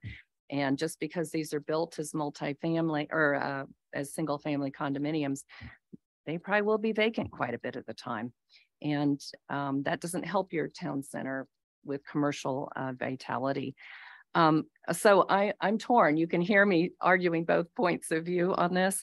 I'd love to hear more about the improvements that the development will make. Will they be building sidewalks and pedestrian walkways? Was that a requirement on the initial project? And I'm sorry to go back in time, but I know Lou is still here and he didn't stay here just for his health and his fun entertainment today. What are some of the other improvements to the town, this area? And then I think I would tend to lean on a modified approach to this and get it to the board for more discussion, because I do feel like changing all of the zoning for that whole area could be problematic, in that we all know single family homes and condominiums are the highest and best use for a developer. So as properties change, they'll all want to go to that. Commercial does not make sense in Tahoe right now. It doesn't make retail sense in a lot of areas of our country. And so it is a challenge to keep commercial services and professional businesses in our community. So Lou, you want to answer that for me, or can I ask him? Yeah. Thank you. Cindy, Lou Feldman on behalf of 947. First, the project will deliver in its frontage the segment of multi-use trail. And so it is responsive to the connectivity component. Great. And with respect to mixed use, you raise a great point, and not a point lost on the developer. And in this particular location, a lot of thought went into what has been perceived as a minimal inclusion of mixed use. But for example, there is no multifamily adjacent to this location. And I don't want to revisit past territory, but multifamily has been an allowed use since the community plan was developed in 1996, and nothing has been developed.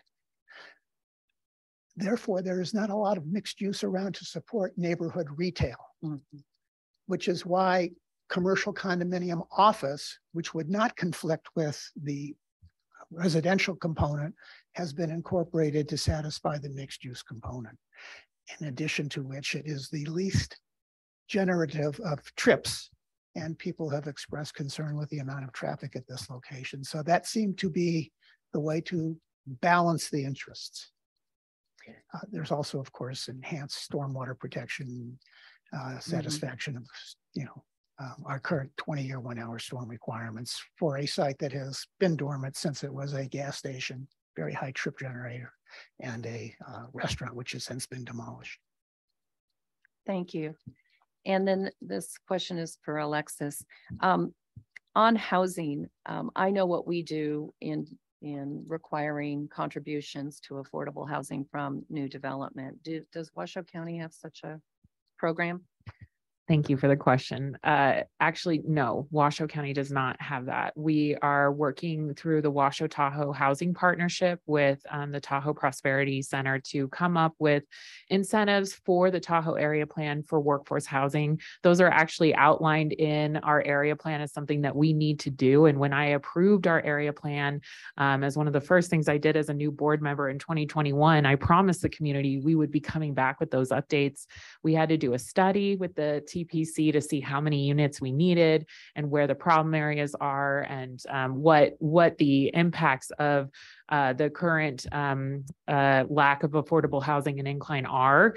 We did that study in 2021 and 2022. We've been developing these policies, and I think that they will come forward to the board this year. Mm-hmm. This policy work takes time. The county has never embarked on this before. I've been pushing for the county commission to look at workforce housing policies for 2 years since I started on the board, and we just tackled that at our strategic planning session in January. So it's something that we are behind on, but it is something that we are moving forward with. The board wants to move forward with these things. So we could look at a fee like that. I don't think that will be the first thing that the board will probably do.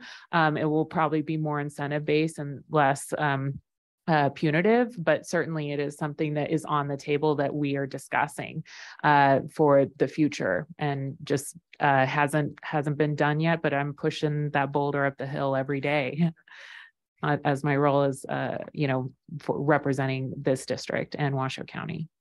Great. And then one final question. Sure. My final question is, you heard this at the commission. How much public comment did you receive at the commission meeting when you approved it? We didn't receive a lot of public comment, and mainly because we don't do virtual public comment at the county commission. So you have to drive down to Reno. And so that's harder for folks to come to. I don't remember the exact amount, and I feel really bad if I gave the wrong number and community members are like, you misrepresented. But it was definitely under 20 and a less public comment than we received today. And the board listened. And here's the thing.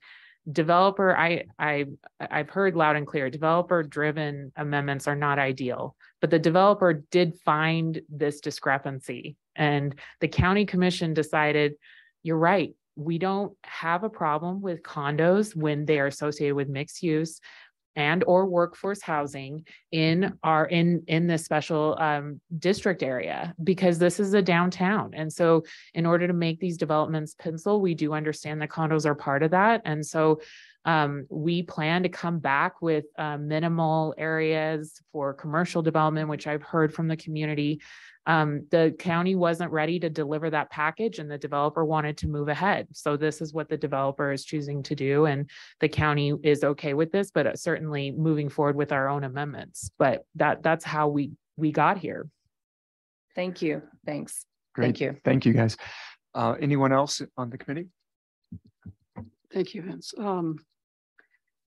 So I know there's a suggestion that we should be decoupling the proposed development at this location with the proposed area plan amendment, but that's difficult to do.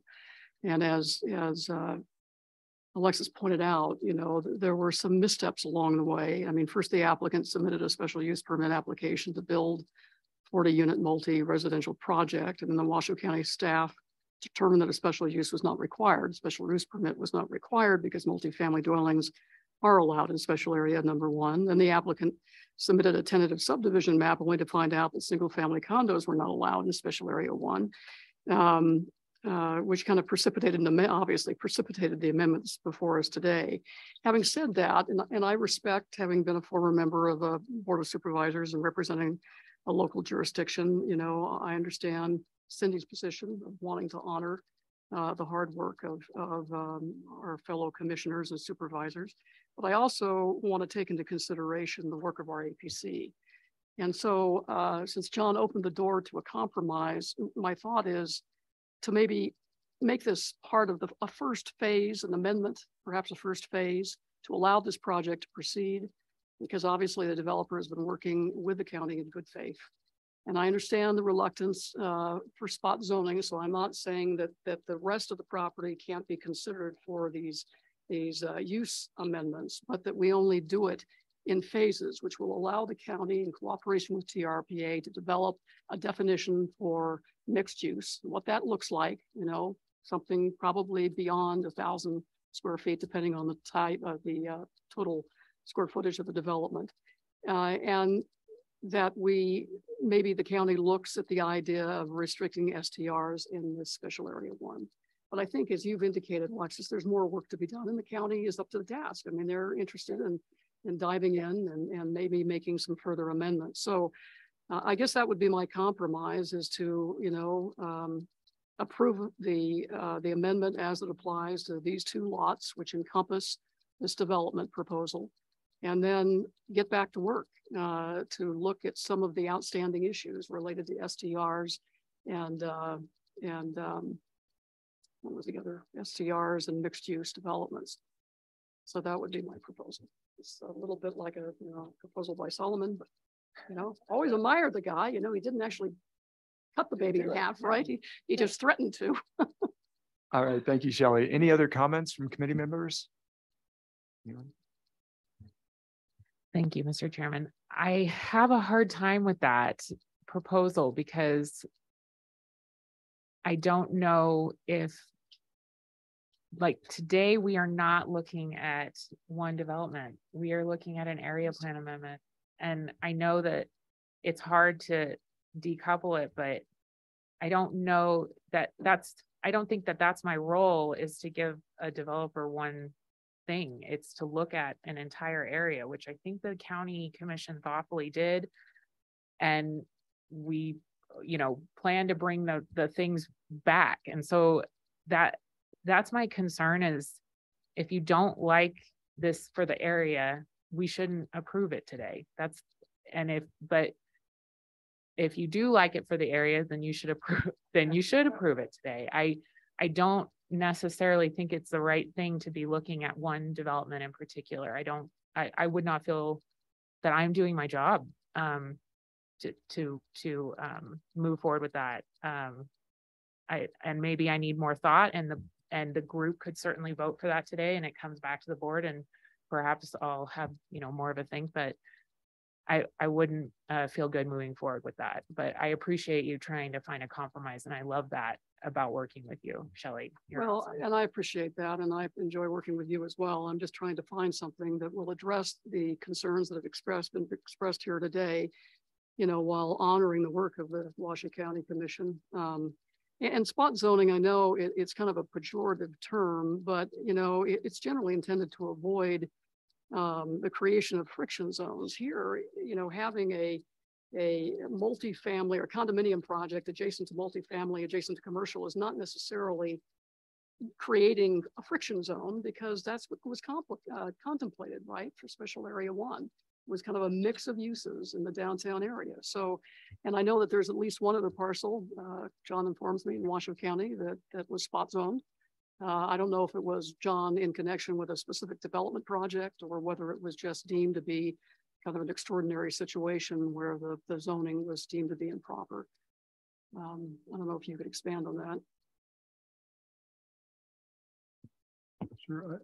We looked at that because getting ready for this, and there's I think it's SA2 on the map.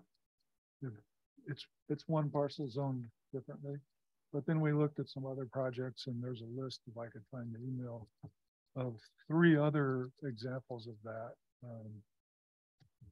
One of them's Incline Village 3, one of them is Mount Shadows, and one of them's Tahoe Village. And so, you said it probably more articulately than I did, which is spot zoning is some states define it and have a law against it. That isn't the case here. It is pejorative. Right. So I don't know if that helps your debate or not. But.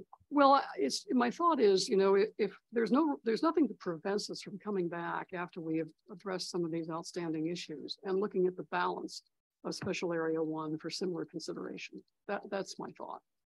In other words, we're not closing the door to that as an option, a future option.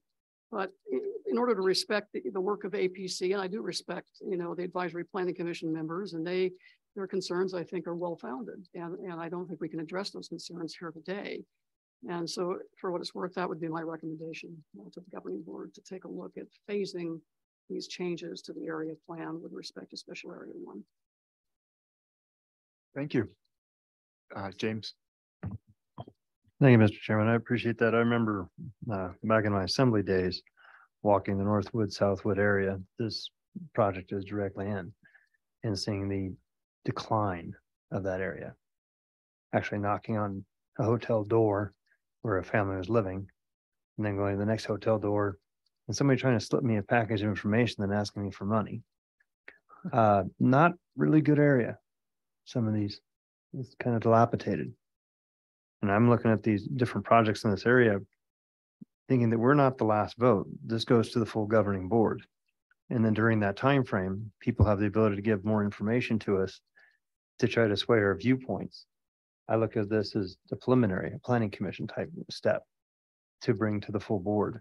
And I'm interested in learning more about it, especially as I look at the areas in relation to SA1, where SA2 is, next to the Incline Village residential units, next to Fairway versus all these other homes, and looking at all the commercial that is currently above what I want to call above Tahoe Boulevard in that respect that exist, and trying to get a good feeling of that mixture, trying to figure out if there's a balance. But the discussion of compromises always brings me to the concept of where are we today? Where did they start? And I haven't really heard that. Where did these properties start 10, 20 years ago when they started trying to develop them versus the restrictions they've already potentially given away, or what compromises they've done as we continue to discuss more compromise? I don't know.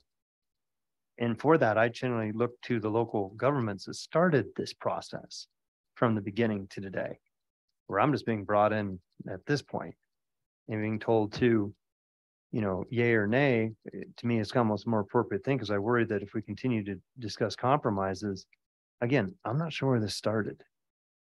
So I'm more inclined on the concept of having it go forward to continue the discussion and get more information from all parties. Because again, I haven't necessarily weighed in with the counterparts within Washoe County or the Planning Commission, but I'm trying to defer to those people who probably had more than a 20-40 minute hearing on this subject, I would assume.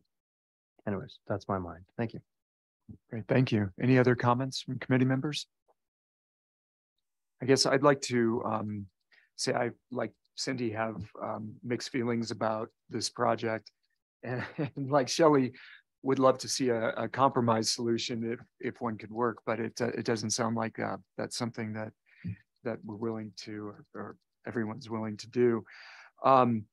The issues I have, I mean, I do think that we need to address the mixed use issue.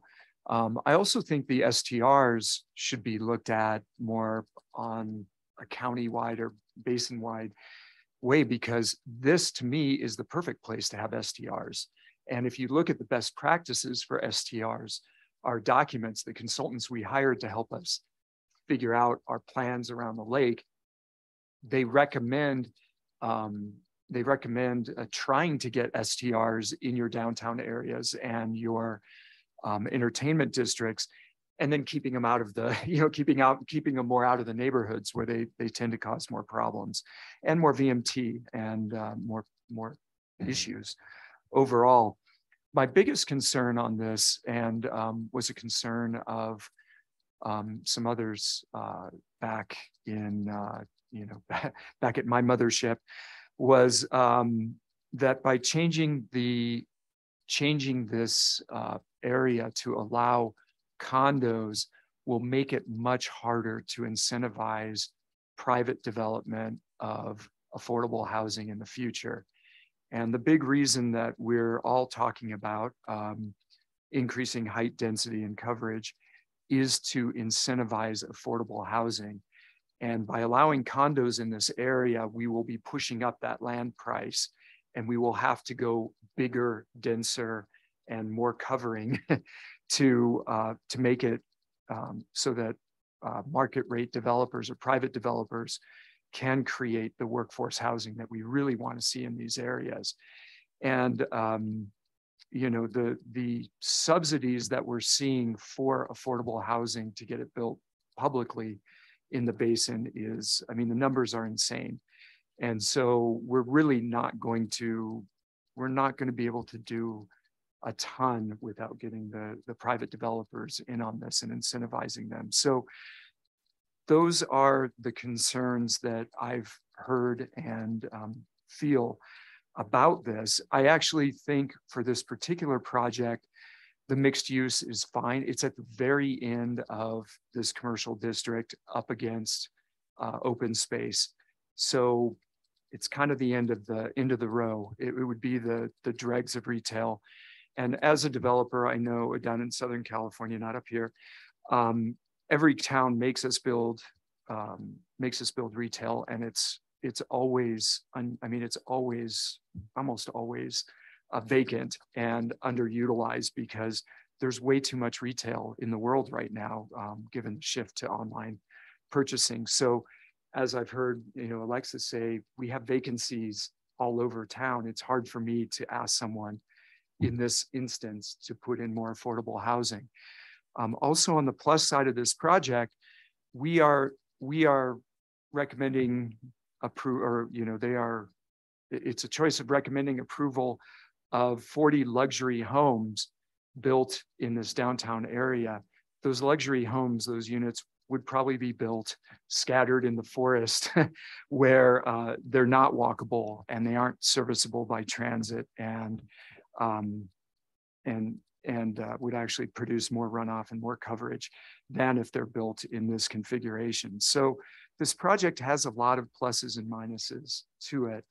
And I personally would love to see a compromise like Shelley, but I don't know what's going to happen. So I guess now, if there's no more comments, we'll need someone to make one more comment from.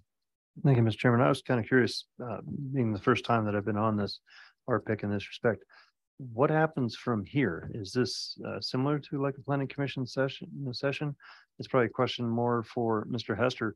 If the body here chooses number one, denial, then obviously it doesn't, I assume it doesn't go forward. It still goes forward. It still goes forward. So no matter what we decide today, it still goes forward. And then the full governing board then has a choice of they would make the final decision. And they'd have all options still on the table. And there's the option that if you do something different than what Washoe County's done, Washoe County can then rehear it and change it if they'd like to. Okay, I appreciate that information. Thank you. Thank you, Mr. Chairman. Any other committee comments? So I guess we'll need a motion. I'm not sure what that motion is going to be right now. It depends on who raises their hand. Well, I'll make a motion. All right. That we approve the change in zoning for the two parcels that are the subject of this development project in special area number 1, and move that forward with the understanding that the TRPA in Washoe County will collaborate on defining mixed use. Currently, TRPA doesn't have a mixed use definition in its code, and I'm sure that Washoe County probably does, I presume. Okay, if not, that they will collaborate on defining mixed use that can be applied for future projects, including possibly the next phase of this development, and that they consider restricting STRs in the, well, I don't want to do that because I know there's some concern about STRs. STRs, though, to me, I know this is a long motion. I'm going to have to, obviously, I'm going to have to re-summarize, but, you know, STRs, I mean, there are a plethora of STRs and we hear that every day all around the basin. And from a zoning standpoint, I understand that from a use standpoint, but I think that, you know, our focus has to be, you know, on how we can better incentivize affordable housing. I understand and recognize your concern that this project is going to increase land values, which is going to make it doubly difficult, you know, for the development of affordable housing, possibly in special area 1. But I keep coming back to the commitments that were made to this developer, you know, that they have pursued it with diligence, you know, they have responded to kind of a changing landscape, and I don't want to do anything to impede their progress. And so that's why I am recommending that we phase this development by at least initially allowing the change in the area plan on these two parcels to allow this development to move forward, and then consider these ancillary issues for a future consideration of a similar treatment for the balance of the property. Does that make sense? Sort of. Is that Do you allowed? want me to rephrase? I think that's direction that you're giving staff to bring that back to the board. Correct. As the recommendation from our pick. Right. So I think we can do that. Essentially, I think my interpretation of your motion is essentially to look at this in a phased manner. The first phase being to recommend the added use of single family to a sub area of special area 1 that consists of the parcels of the 947 project, and to consider in the future whether to add the use to the remainder of special area 1, depending on additional information as you regarding mixed use and SDRs. If I may, first of all, as Alexis noted, Shelley's gift for compromise is certainly to be applauded. We have Houston, we have a problem, and that is Washoe County's amendment was to their development code and not to their mapping. And again, we're endeavoring to commence construction in May, which would require this to go back to the Washoe County Planning Commission for a map amendment, and then back to the Washoe County Commission which would effectively cost us a full year in delay. So, you know, hindsight's 2020. When we brought this forward to Washoe County, we proposed what you proposed, Shelley, and they had a broader vision to incentivize development in the rest of this special area because, you know, as I think Director Settlemeyer noted it, you know, it has not seen much rejuvenation in the last couple of decades. So I'm not in conflict with Washoe County. We were trying to be a team player, but what you have proposed, which of course is what we had initially proposed, would cost a year to get through the system. I don't know if it's palatable to say Washoe County is initiating a general review of its area plan. And if we could advance this and that general review of the area plan, if the will of the world is to restrict the balance of special area 1 through that process to foreclose future condominium development, you know, that may be the will of the people at that time. So I think the fact that if we're able to advance this year doesn't foreclose the opportunity to, if that's what Washoe County wants to bring back to TRPA, to say, we don't want to see additional condominiums in this area. We want to restrict it to these 2 parcels.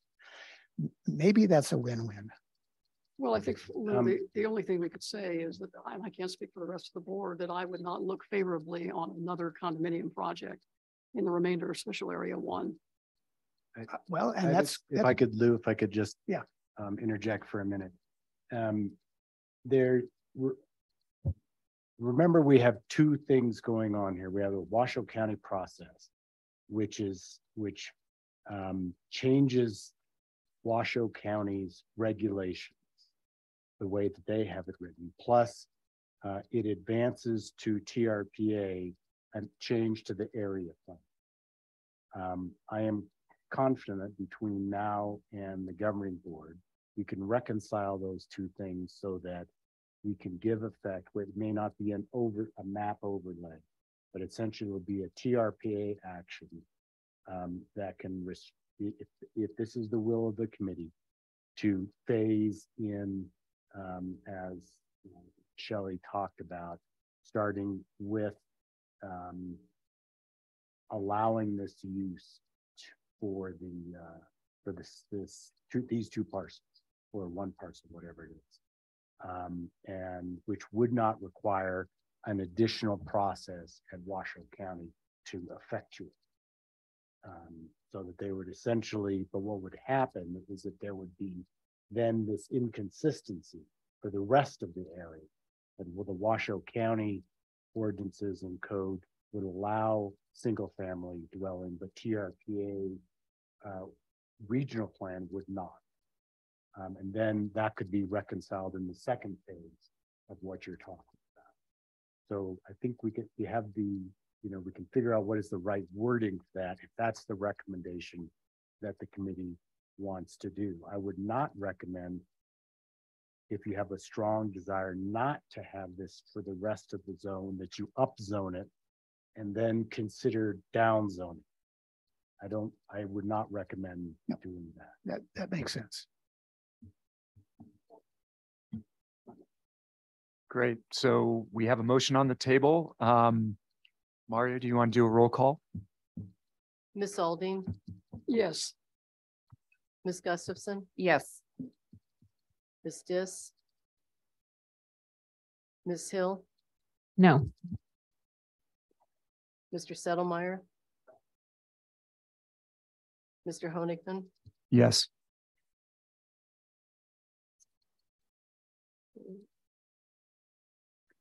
Three and three. 3 and 2. Yep, and 1 absent. And 1 absent. So with that, the action of the committee is the majority of the quorum present. You have 5 members present, so majority is 3. So that motion passes. And will be reheard at the board. So yes, it's just a recommendation. Just a recommendation. Yeah. Yeah. It gives a little more time. All right. Well, with that one behind us, that's the big, the big exciting one for the day. That brings us to agenda item 4, recommendation regarding 2023-2024 redistribution or distribution of residential allocations to El Dorado County, City of South Lake Tahoe, Placer County, Washoe County, and Douglas County. Information on this agenda item can be found on page 487 of your packet. As a reminder to the public, after committee discussion on this item, you may raise your hand in person to be called on, or in Zoom to be unmuted by TRPA staff to share your comments. So Brandy is going to be presenting this one. So Brandy, take it away. Just give me 1 second. My computer died. I have been here so long. So, all right, I will try and be quick. So my name's once again, Brandy McMahon. I am the local government coordinator for the Tahoe Regional Planning Agency. Today, I'm going to go over the residential allocation distribution to the local jurisdiction. So next slide. Okay, so in the Tahoe Basin, in order to facilitate orderly growth and development as called for in the compact, TRPA has adopted a development rights system. So under this system, there's existing development rights or existing development, and then there's new development rights authorized under the regional plan. And there are 3 types of development rights that can be used to construct a new residential unit. So first, with regards to existing development, this includes tourist accommodation units, commercial floor area, and residential units. They can be converted into what's called a residential unit of use and transferred to parcels eligible for development and used to construct a residential unit. Second, the agency can award residential bonus units for deed restricted, affordable, moderate, or local achievable housing. And then third, which is the focus of today's presentation, a residential allocation when paired with a residential or a potential residential unit of use, which are on parcels that were vacant when the 1987 regional plan was adopted. When that potential residential unit of use and allocation are paired, they can also be used to build a market rate residential unit. So next slide. All right, so TRPA releases allocations, or the governing board considers the release of allocations every 4 years, up to 520. The last release of allocations occurred in 2021. And then residential allocations are considered for distribution to the local jurisdictions every 2 years based on the performance review system provided in Chapter 50 of the TRPA code. And this is a distribution year. Next slide. The distribution of allocations is based on 3 factors. It's residential audit performance, total maximum daily load implementation, and then short-term rental neighborhood compatibility. Next slide. So I'm going to go over this year's results. So the code says if a local jurisdiction receives a score of 90% or greater on their residential and code compliance audit, they shall not receive a deduction in allocations. And this year we found that all the jurisdictions have scores of 90% or greater. Next slide. The Lake Tahoe Total Maximum Daily Load Program is a program that requires local jurisdictions reduce pollutant loads to restore Lake Tahoe's clarity. TRPA consulted with both the California Lahontan Regional Water Quality Control Board and the Nevada Division of Environmental Protection, and found that all jurisdictions are in substantial compliance with their requirements. So we're not recommending any deduction based on TMDL. Next slide. And then the third criteria, in 2004, TRPA changed the definition of single family and multi-family residential units to allow for vacation home rentals or short-term rentals if local jurisdictions had a neighborhood compatibility program established. In 2019, there were concerns that not all the local jurisdictions were managing their short-term rentals. There was a working group that was established by the local government and housing committee. And that committee came up with guidelines, and the jurisdictions now have to demonstrate that they are meeting the 3 basic criteria in the guidelines. It's operational, enforcement, and locational criteria. And in those guidelines, there's a wide range of best management practices that local jurisdictions can adopt. Next slide. So here are the results. I know they're difficult to see. Staff is recommending that all the jurisdictions receive their base allocations for 2023 and 2024, with the exception of Washoe County, because they have yet to address the short-term rental location criteria. And therefore, we're recommending 2 increments of deductions or 7 allocations. Next slide. We took the staff recommendations to the Performance Review Committee. This is a committee made up of staff members from the 5 local jurisdictions and then 1 TRPA member, and they did vote to recommend approval of staff's recommendation to the TRPA Governing Board. Go to the next slide. And therefore, based on the Performance Review Systems recommendation, staff is recommending the Regional Plan Implementation Committee make the recommended motions in the staff report. And I'd be happy to answer any questions you may have. Great, thank you, Brandy. Any committee member comments or questions? None? Okay. Then we'll now go to public comment on this item.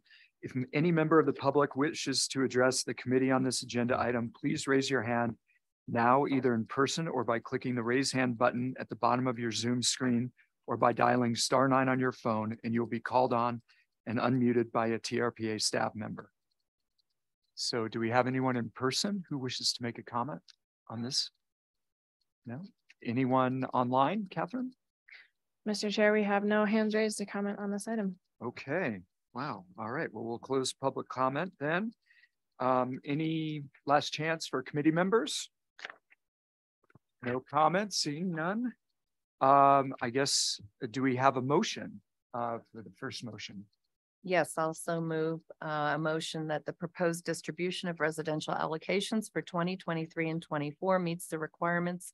Chapter 50, Section 50.5, allocation of additional residential units of the TRPA Code of Ordinances. Great. Maria, will you do a roll call? Ms. Alding? Yes. Ms. Gustafson? Yes. Ms. Dis? Mr. Honigman? Yes. Ms. Hill? Yes. Mr. Settlemeyer? Mr. Chair, motion passes. Great. Now we need a second motion. You want to make that? Sure. Perfect. I'll move a motion to recommend approval of the distribution of residential allocations for 2023 and 2024 as shown in Table 3 of the staff report. Great. Maria, you do the roll call? Ms. Gustafson? Yes. Ms. Alding? Yes. Ms. Dis? Ms. Hill? Yes. Mr. Settlemeyer? Yes. Mr. Honigman? Yes. Mr. Chair, motion passes.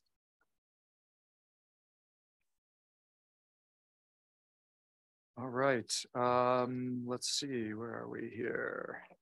We've got one more thing going on, which is Karen's now, I'm having trouble finding it.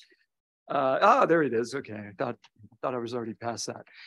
That brings us to agenda item number 5, recommendation regarding proposed code amendments to the achievable deed restriction category definition, including changes to sections 52.3.4 and 90.2, and an amendment to section 34.3.3 regarding driveways for accessory dwelling units.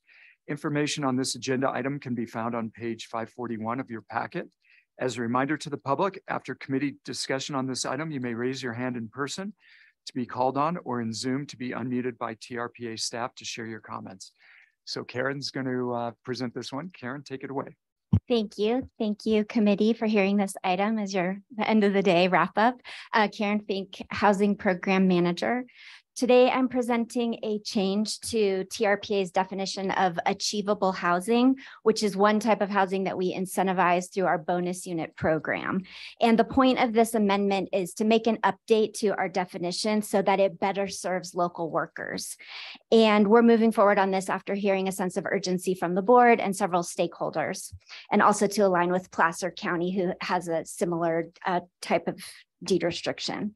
And I also just want to point out, this is pretty much a code fix. We have a much more comprehensive set of amendments that we're working on and that we're going to be bringing forward in the coming months. Next slide. So in Tahoe, as we've been hearing, it's very hard to carve out a niche for the missing middle. And that is the workers that make too much to qualify for subsidized housing, but not enough to buy a home in the basin.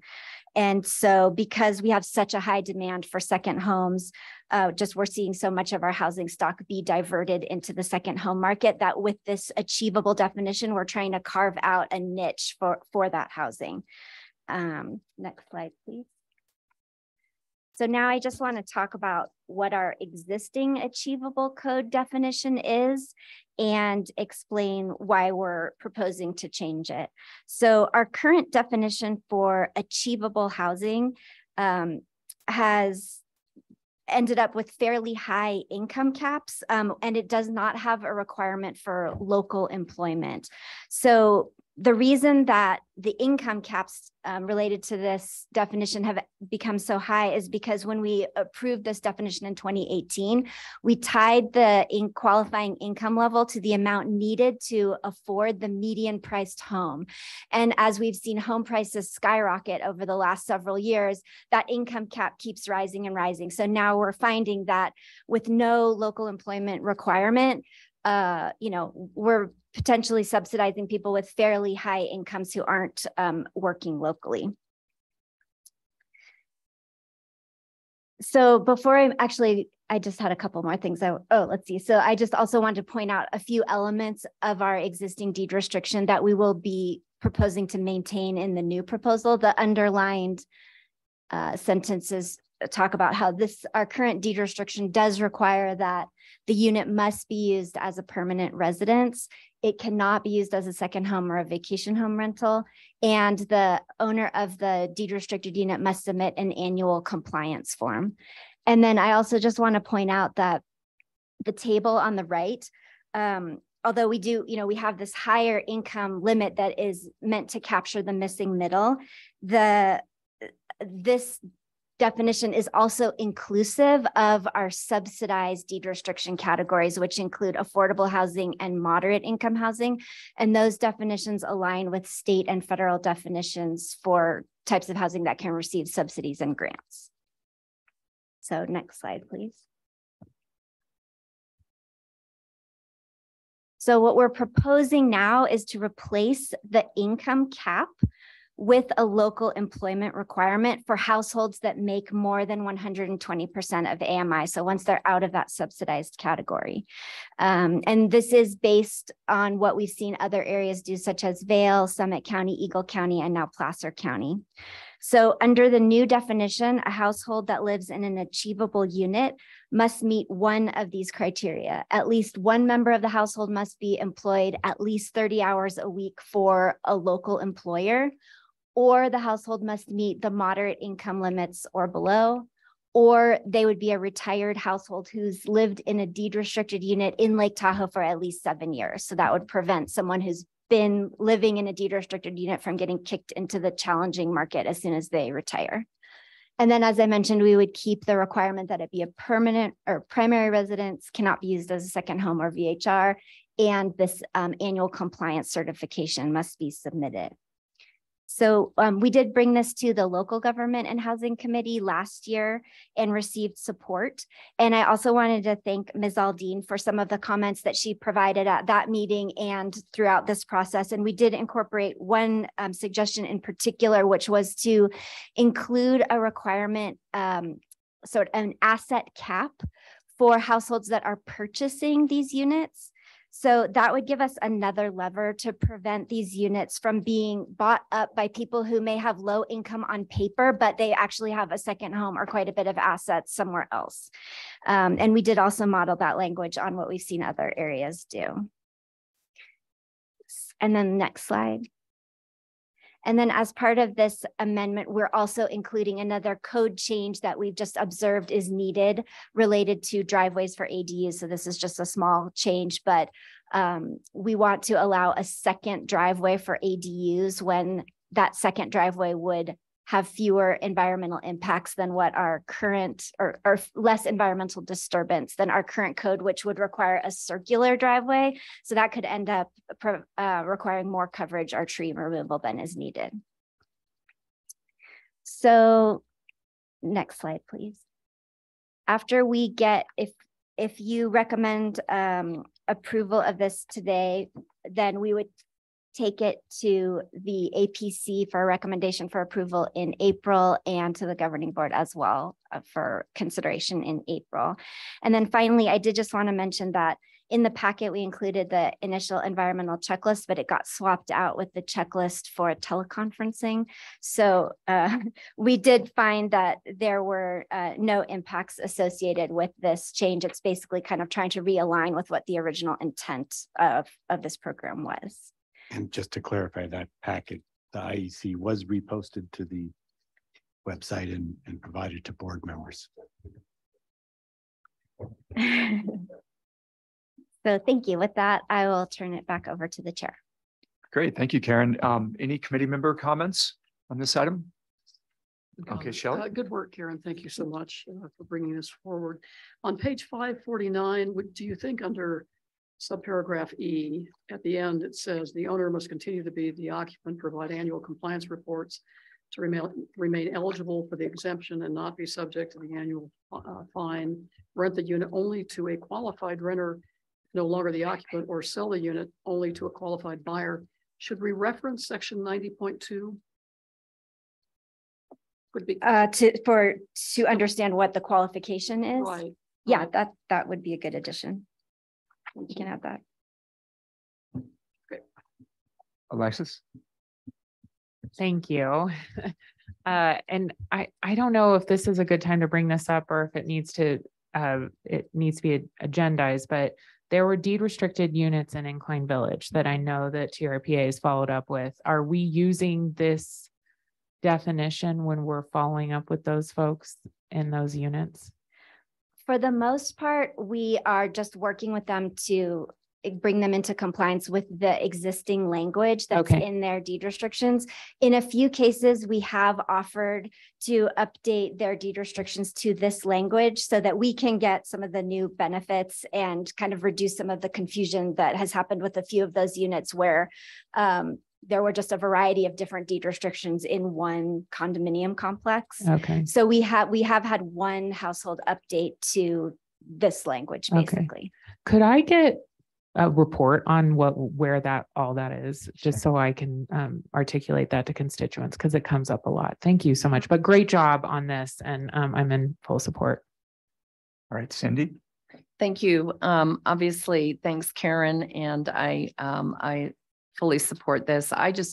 Because we've had so much public comment, I want to reflect, and we may get it today, we may not. So that by removing the income levels, we aren't helping our workforce in the community. And that is so far contrary to the reality of what we're facing when our hospital district cannot hire doctors, nurses, anesthesiologists, when our first responders can't live in our community, or our fire chiefs, our sheriffs, deputies. Many of those make very high incomes and still can't live in our community. So I just have to urge everybody that these deed restrictions are flexible for a reason, because we have people at all levels unable to live in our communities and serve our communities. So just want to make sure everybody knows I'm well aware some of those incomes can get up there. But we need and want our doctors, nurses, first responders, public employees, superintendents of schools, leaders in our community to also be able to live here and understand what we go through, especially in a winter like this. Thank you, Cindy. Yeah, and if their income's high, they're required to work in the basin. So it is an environmental benefit that they aren't commuting in and out, which is, and for all the other benefits you mentioned. Any other comments? All right, then I guess we're going to open it up for public comment. We'll now go to public comment on this item. If any member of the public wishes to address the committee on this agenda item, please raise your hand now, either in person or by clicking on the raise hand button at the bottom of your Zoom screen, or by dialing *9 on your phone, and you'll be called on and unmuted by a TRPA staff member. So is there anyone in person who wishes to make a comment? Nope. Anyone online? Mr. Chair, we have 3 hands raised right now to make a comment. Great. First hand up is Ellie. Ellie, if you unmute, you can address the committee. Hi, Ellie Waller. I want to thank Shelley Aldine for the inclusion request of a requirement of asset cap with the understanding of the removal of, the equivalency of income. So is there going to be a discussion on what that asset cap should be? Thank you. Thank you. Should I respond to that right now, or?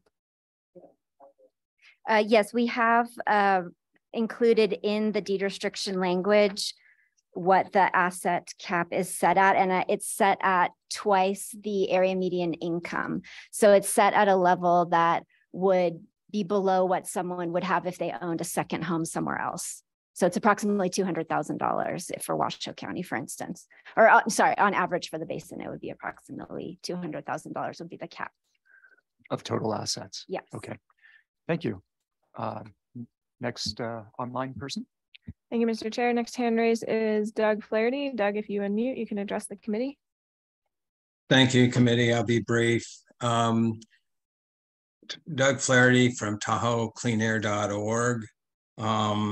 Really appreciate, the issues and how complicated they are. And I don't think there's anybody in the Tahoe Basin that doesn't support, affordable or workforce housing.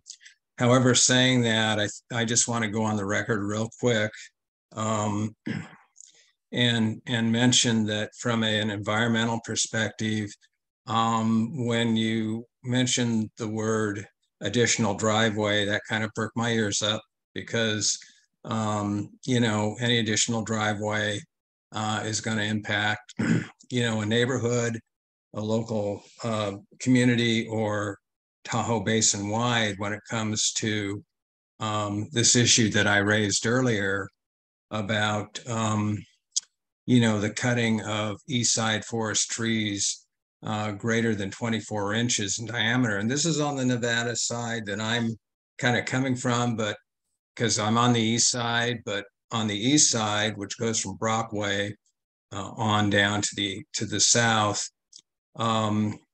that may be a concern as we move through this.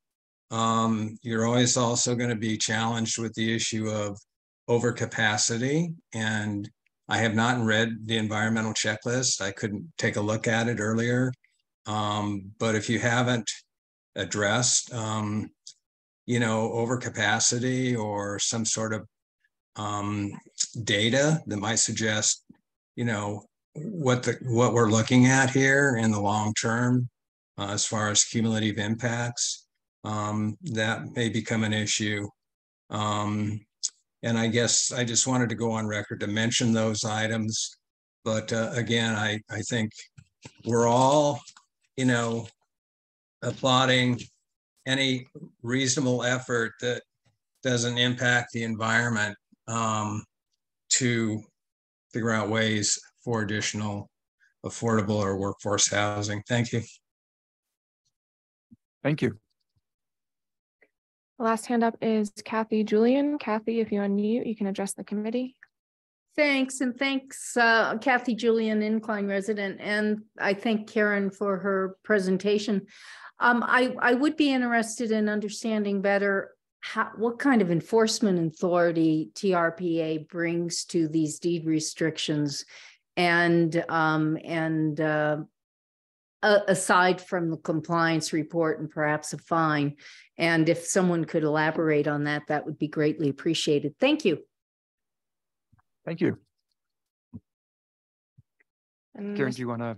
Oh, there are no other hands raised to comment. okay, great. Karen, did you want to address enforcement of this at all?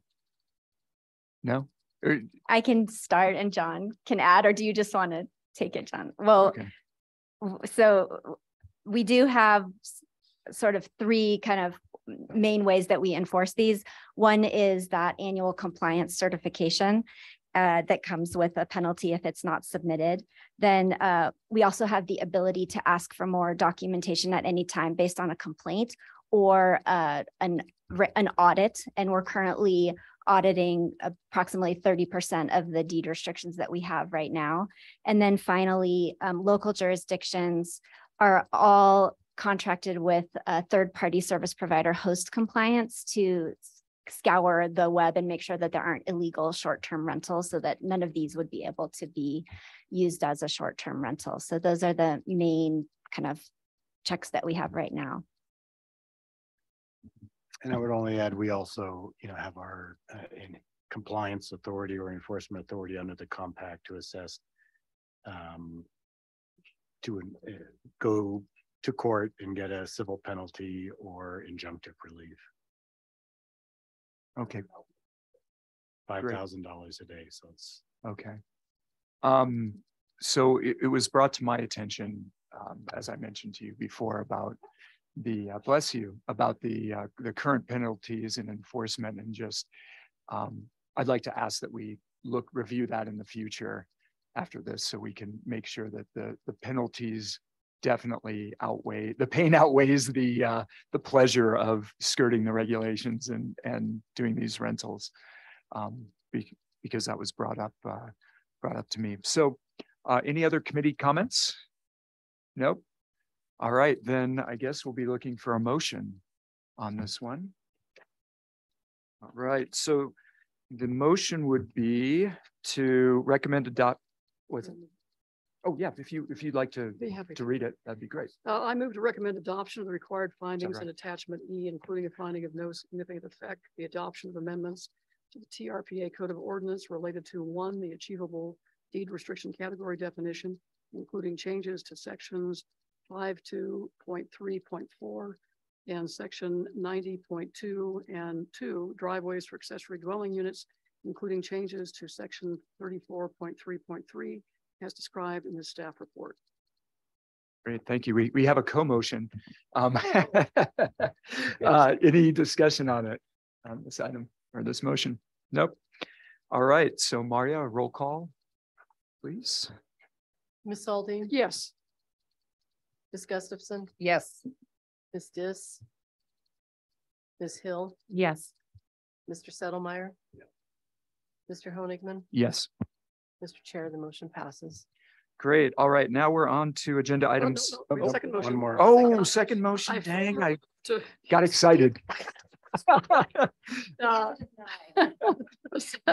second motion to recommend adoption of ordinance 23-blank as shown in attachment A, amending ordinance 87-9 as amended for the adoption of amendments to the TRPA Code of Ordinances, chapters 34, 52, and 90 is amended on the record. Great, thank you. Like a horse to the barn. It was going a little too fast. All right, we have a motion. Any discussion from committee members? All right, so Maria, roll call, please. Ms. Gustafson? Yes. Ms. Aldine? Yes. Ms. Dis? Ms. Hill? Yes. Mr. Settlemeyer? Mr. Honigman? Yes. All Mr. right. Chair, motion passes. Great, thank you. Now we are on to agenda item 6, committee member comments. Is there any committee member who has any comments to make? This is about another committee, but I'm hoping that the local, I forgot it, what it's called, can we meet soon? Okay, I know we have a lot of work to do, so I'm hoping we can meet soon because there's a lot of other things. So thank you. Anyone else? All right, great. So now we'll go to our final matter of business, which is our general public interest comment period. Any member of the public wishing to address the Regional Plan Implementation Committee on any item listed or not listed on the agenda may do so at this time. Individuals or groups who have already commented on items listed on the agenda are not permitted to comment on that same topic. The Regional Plan Implementation Committee is prohibited by law from taking immediate action on or discussing issues raised by the public during this public comment period.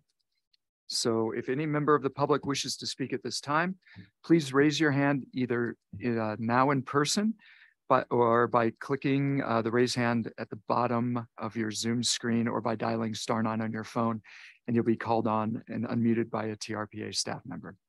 So anyone in person? No. Anyone online? Mr. Chair, there are no hands raised to comment on this item. All right, well then we will close that and close public comment and move on. So our last item is adjournment. Do I have a motion to adjourn? Move to adjourn. All in favor? Aye. Aye. Meeting is adjourned.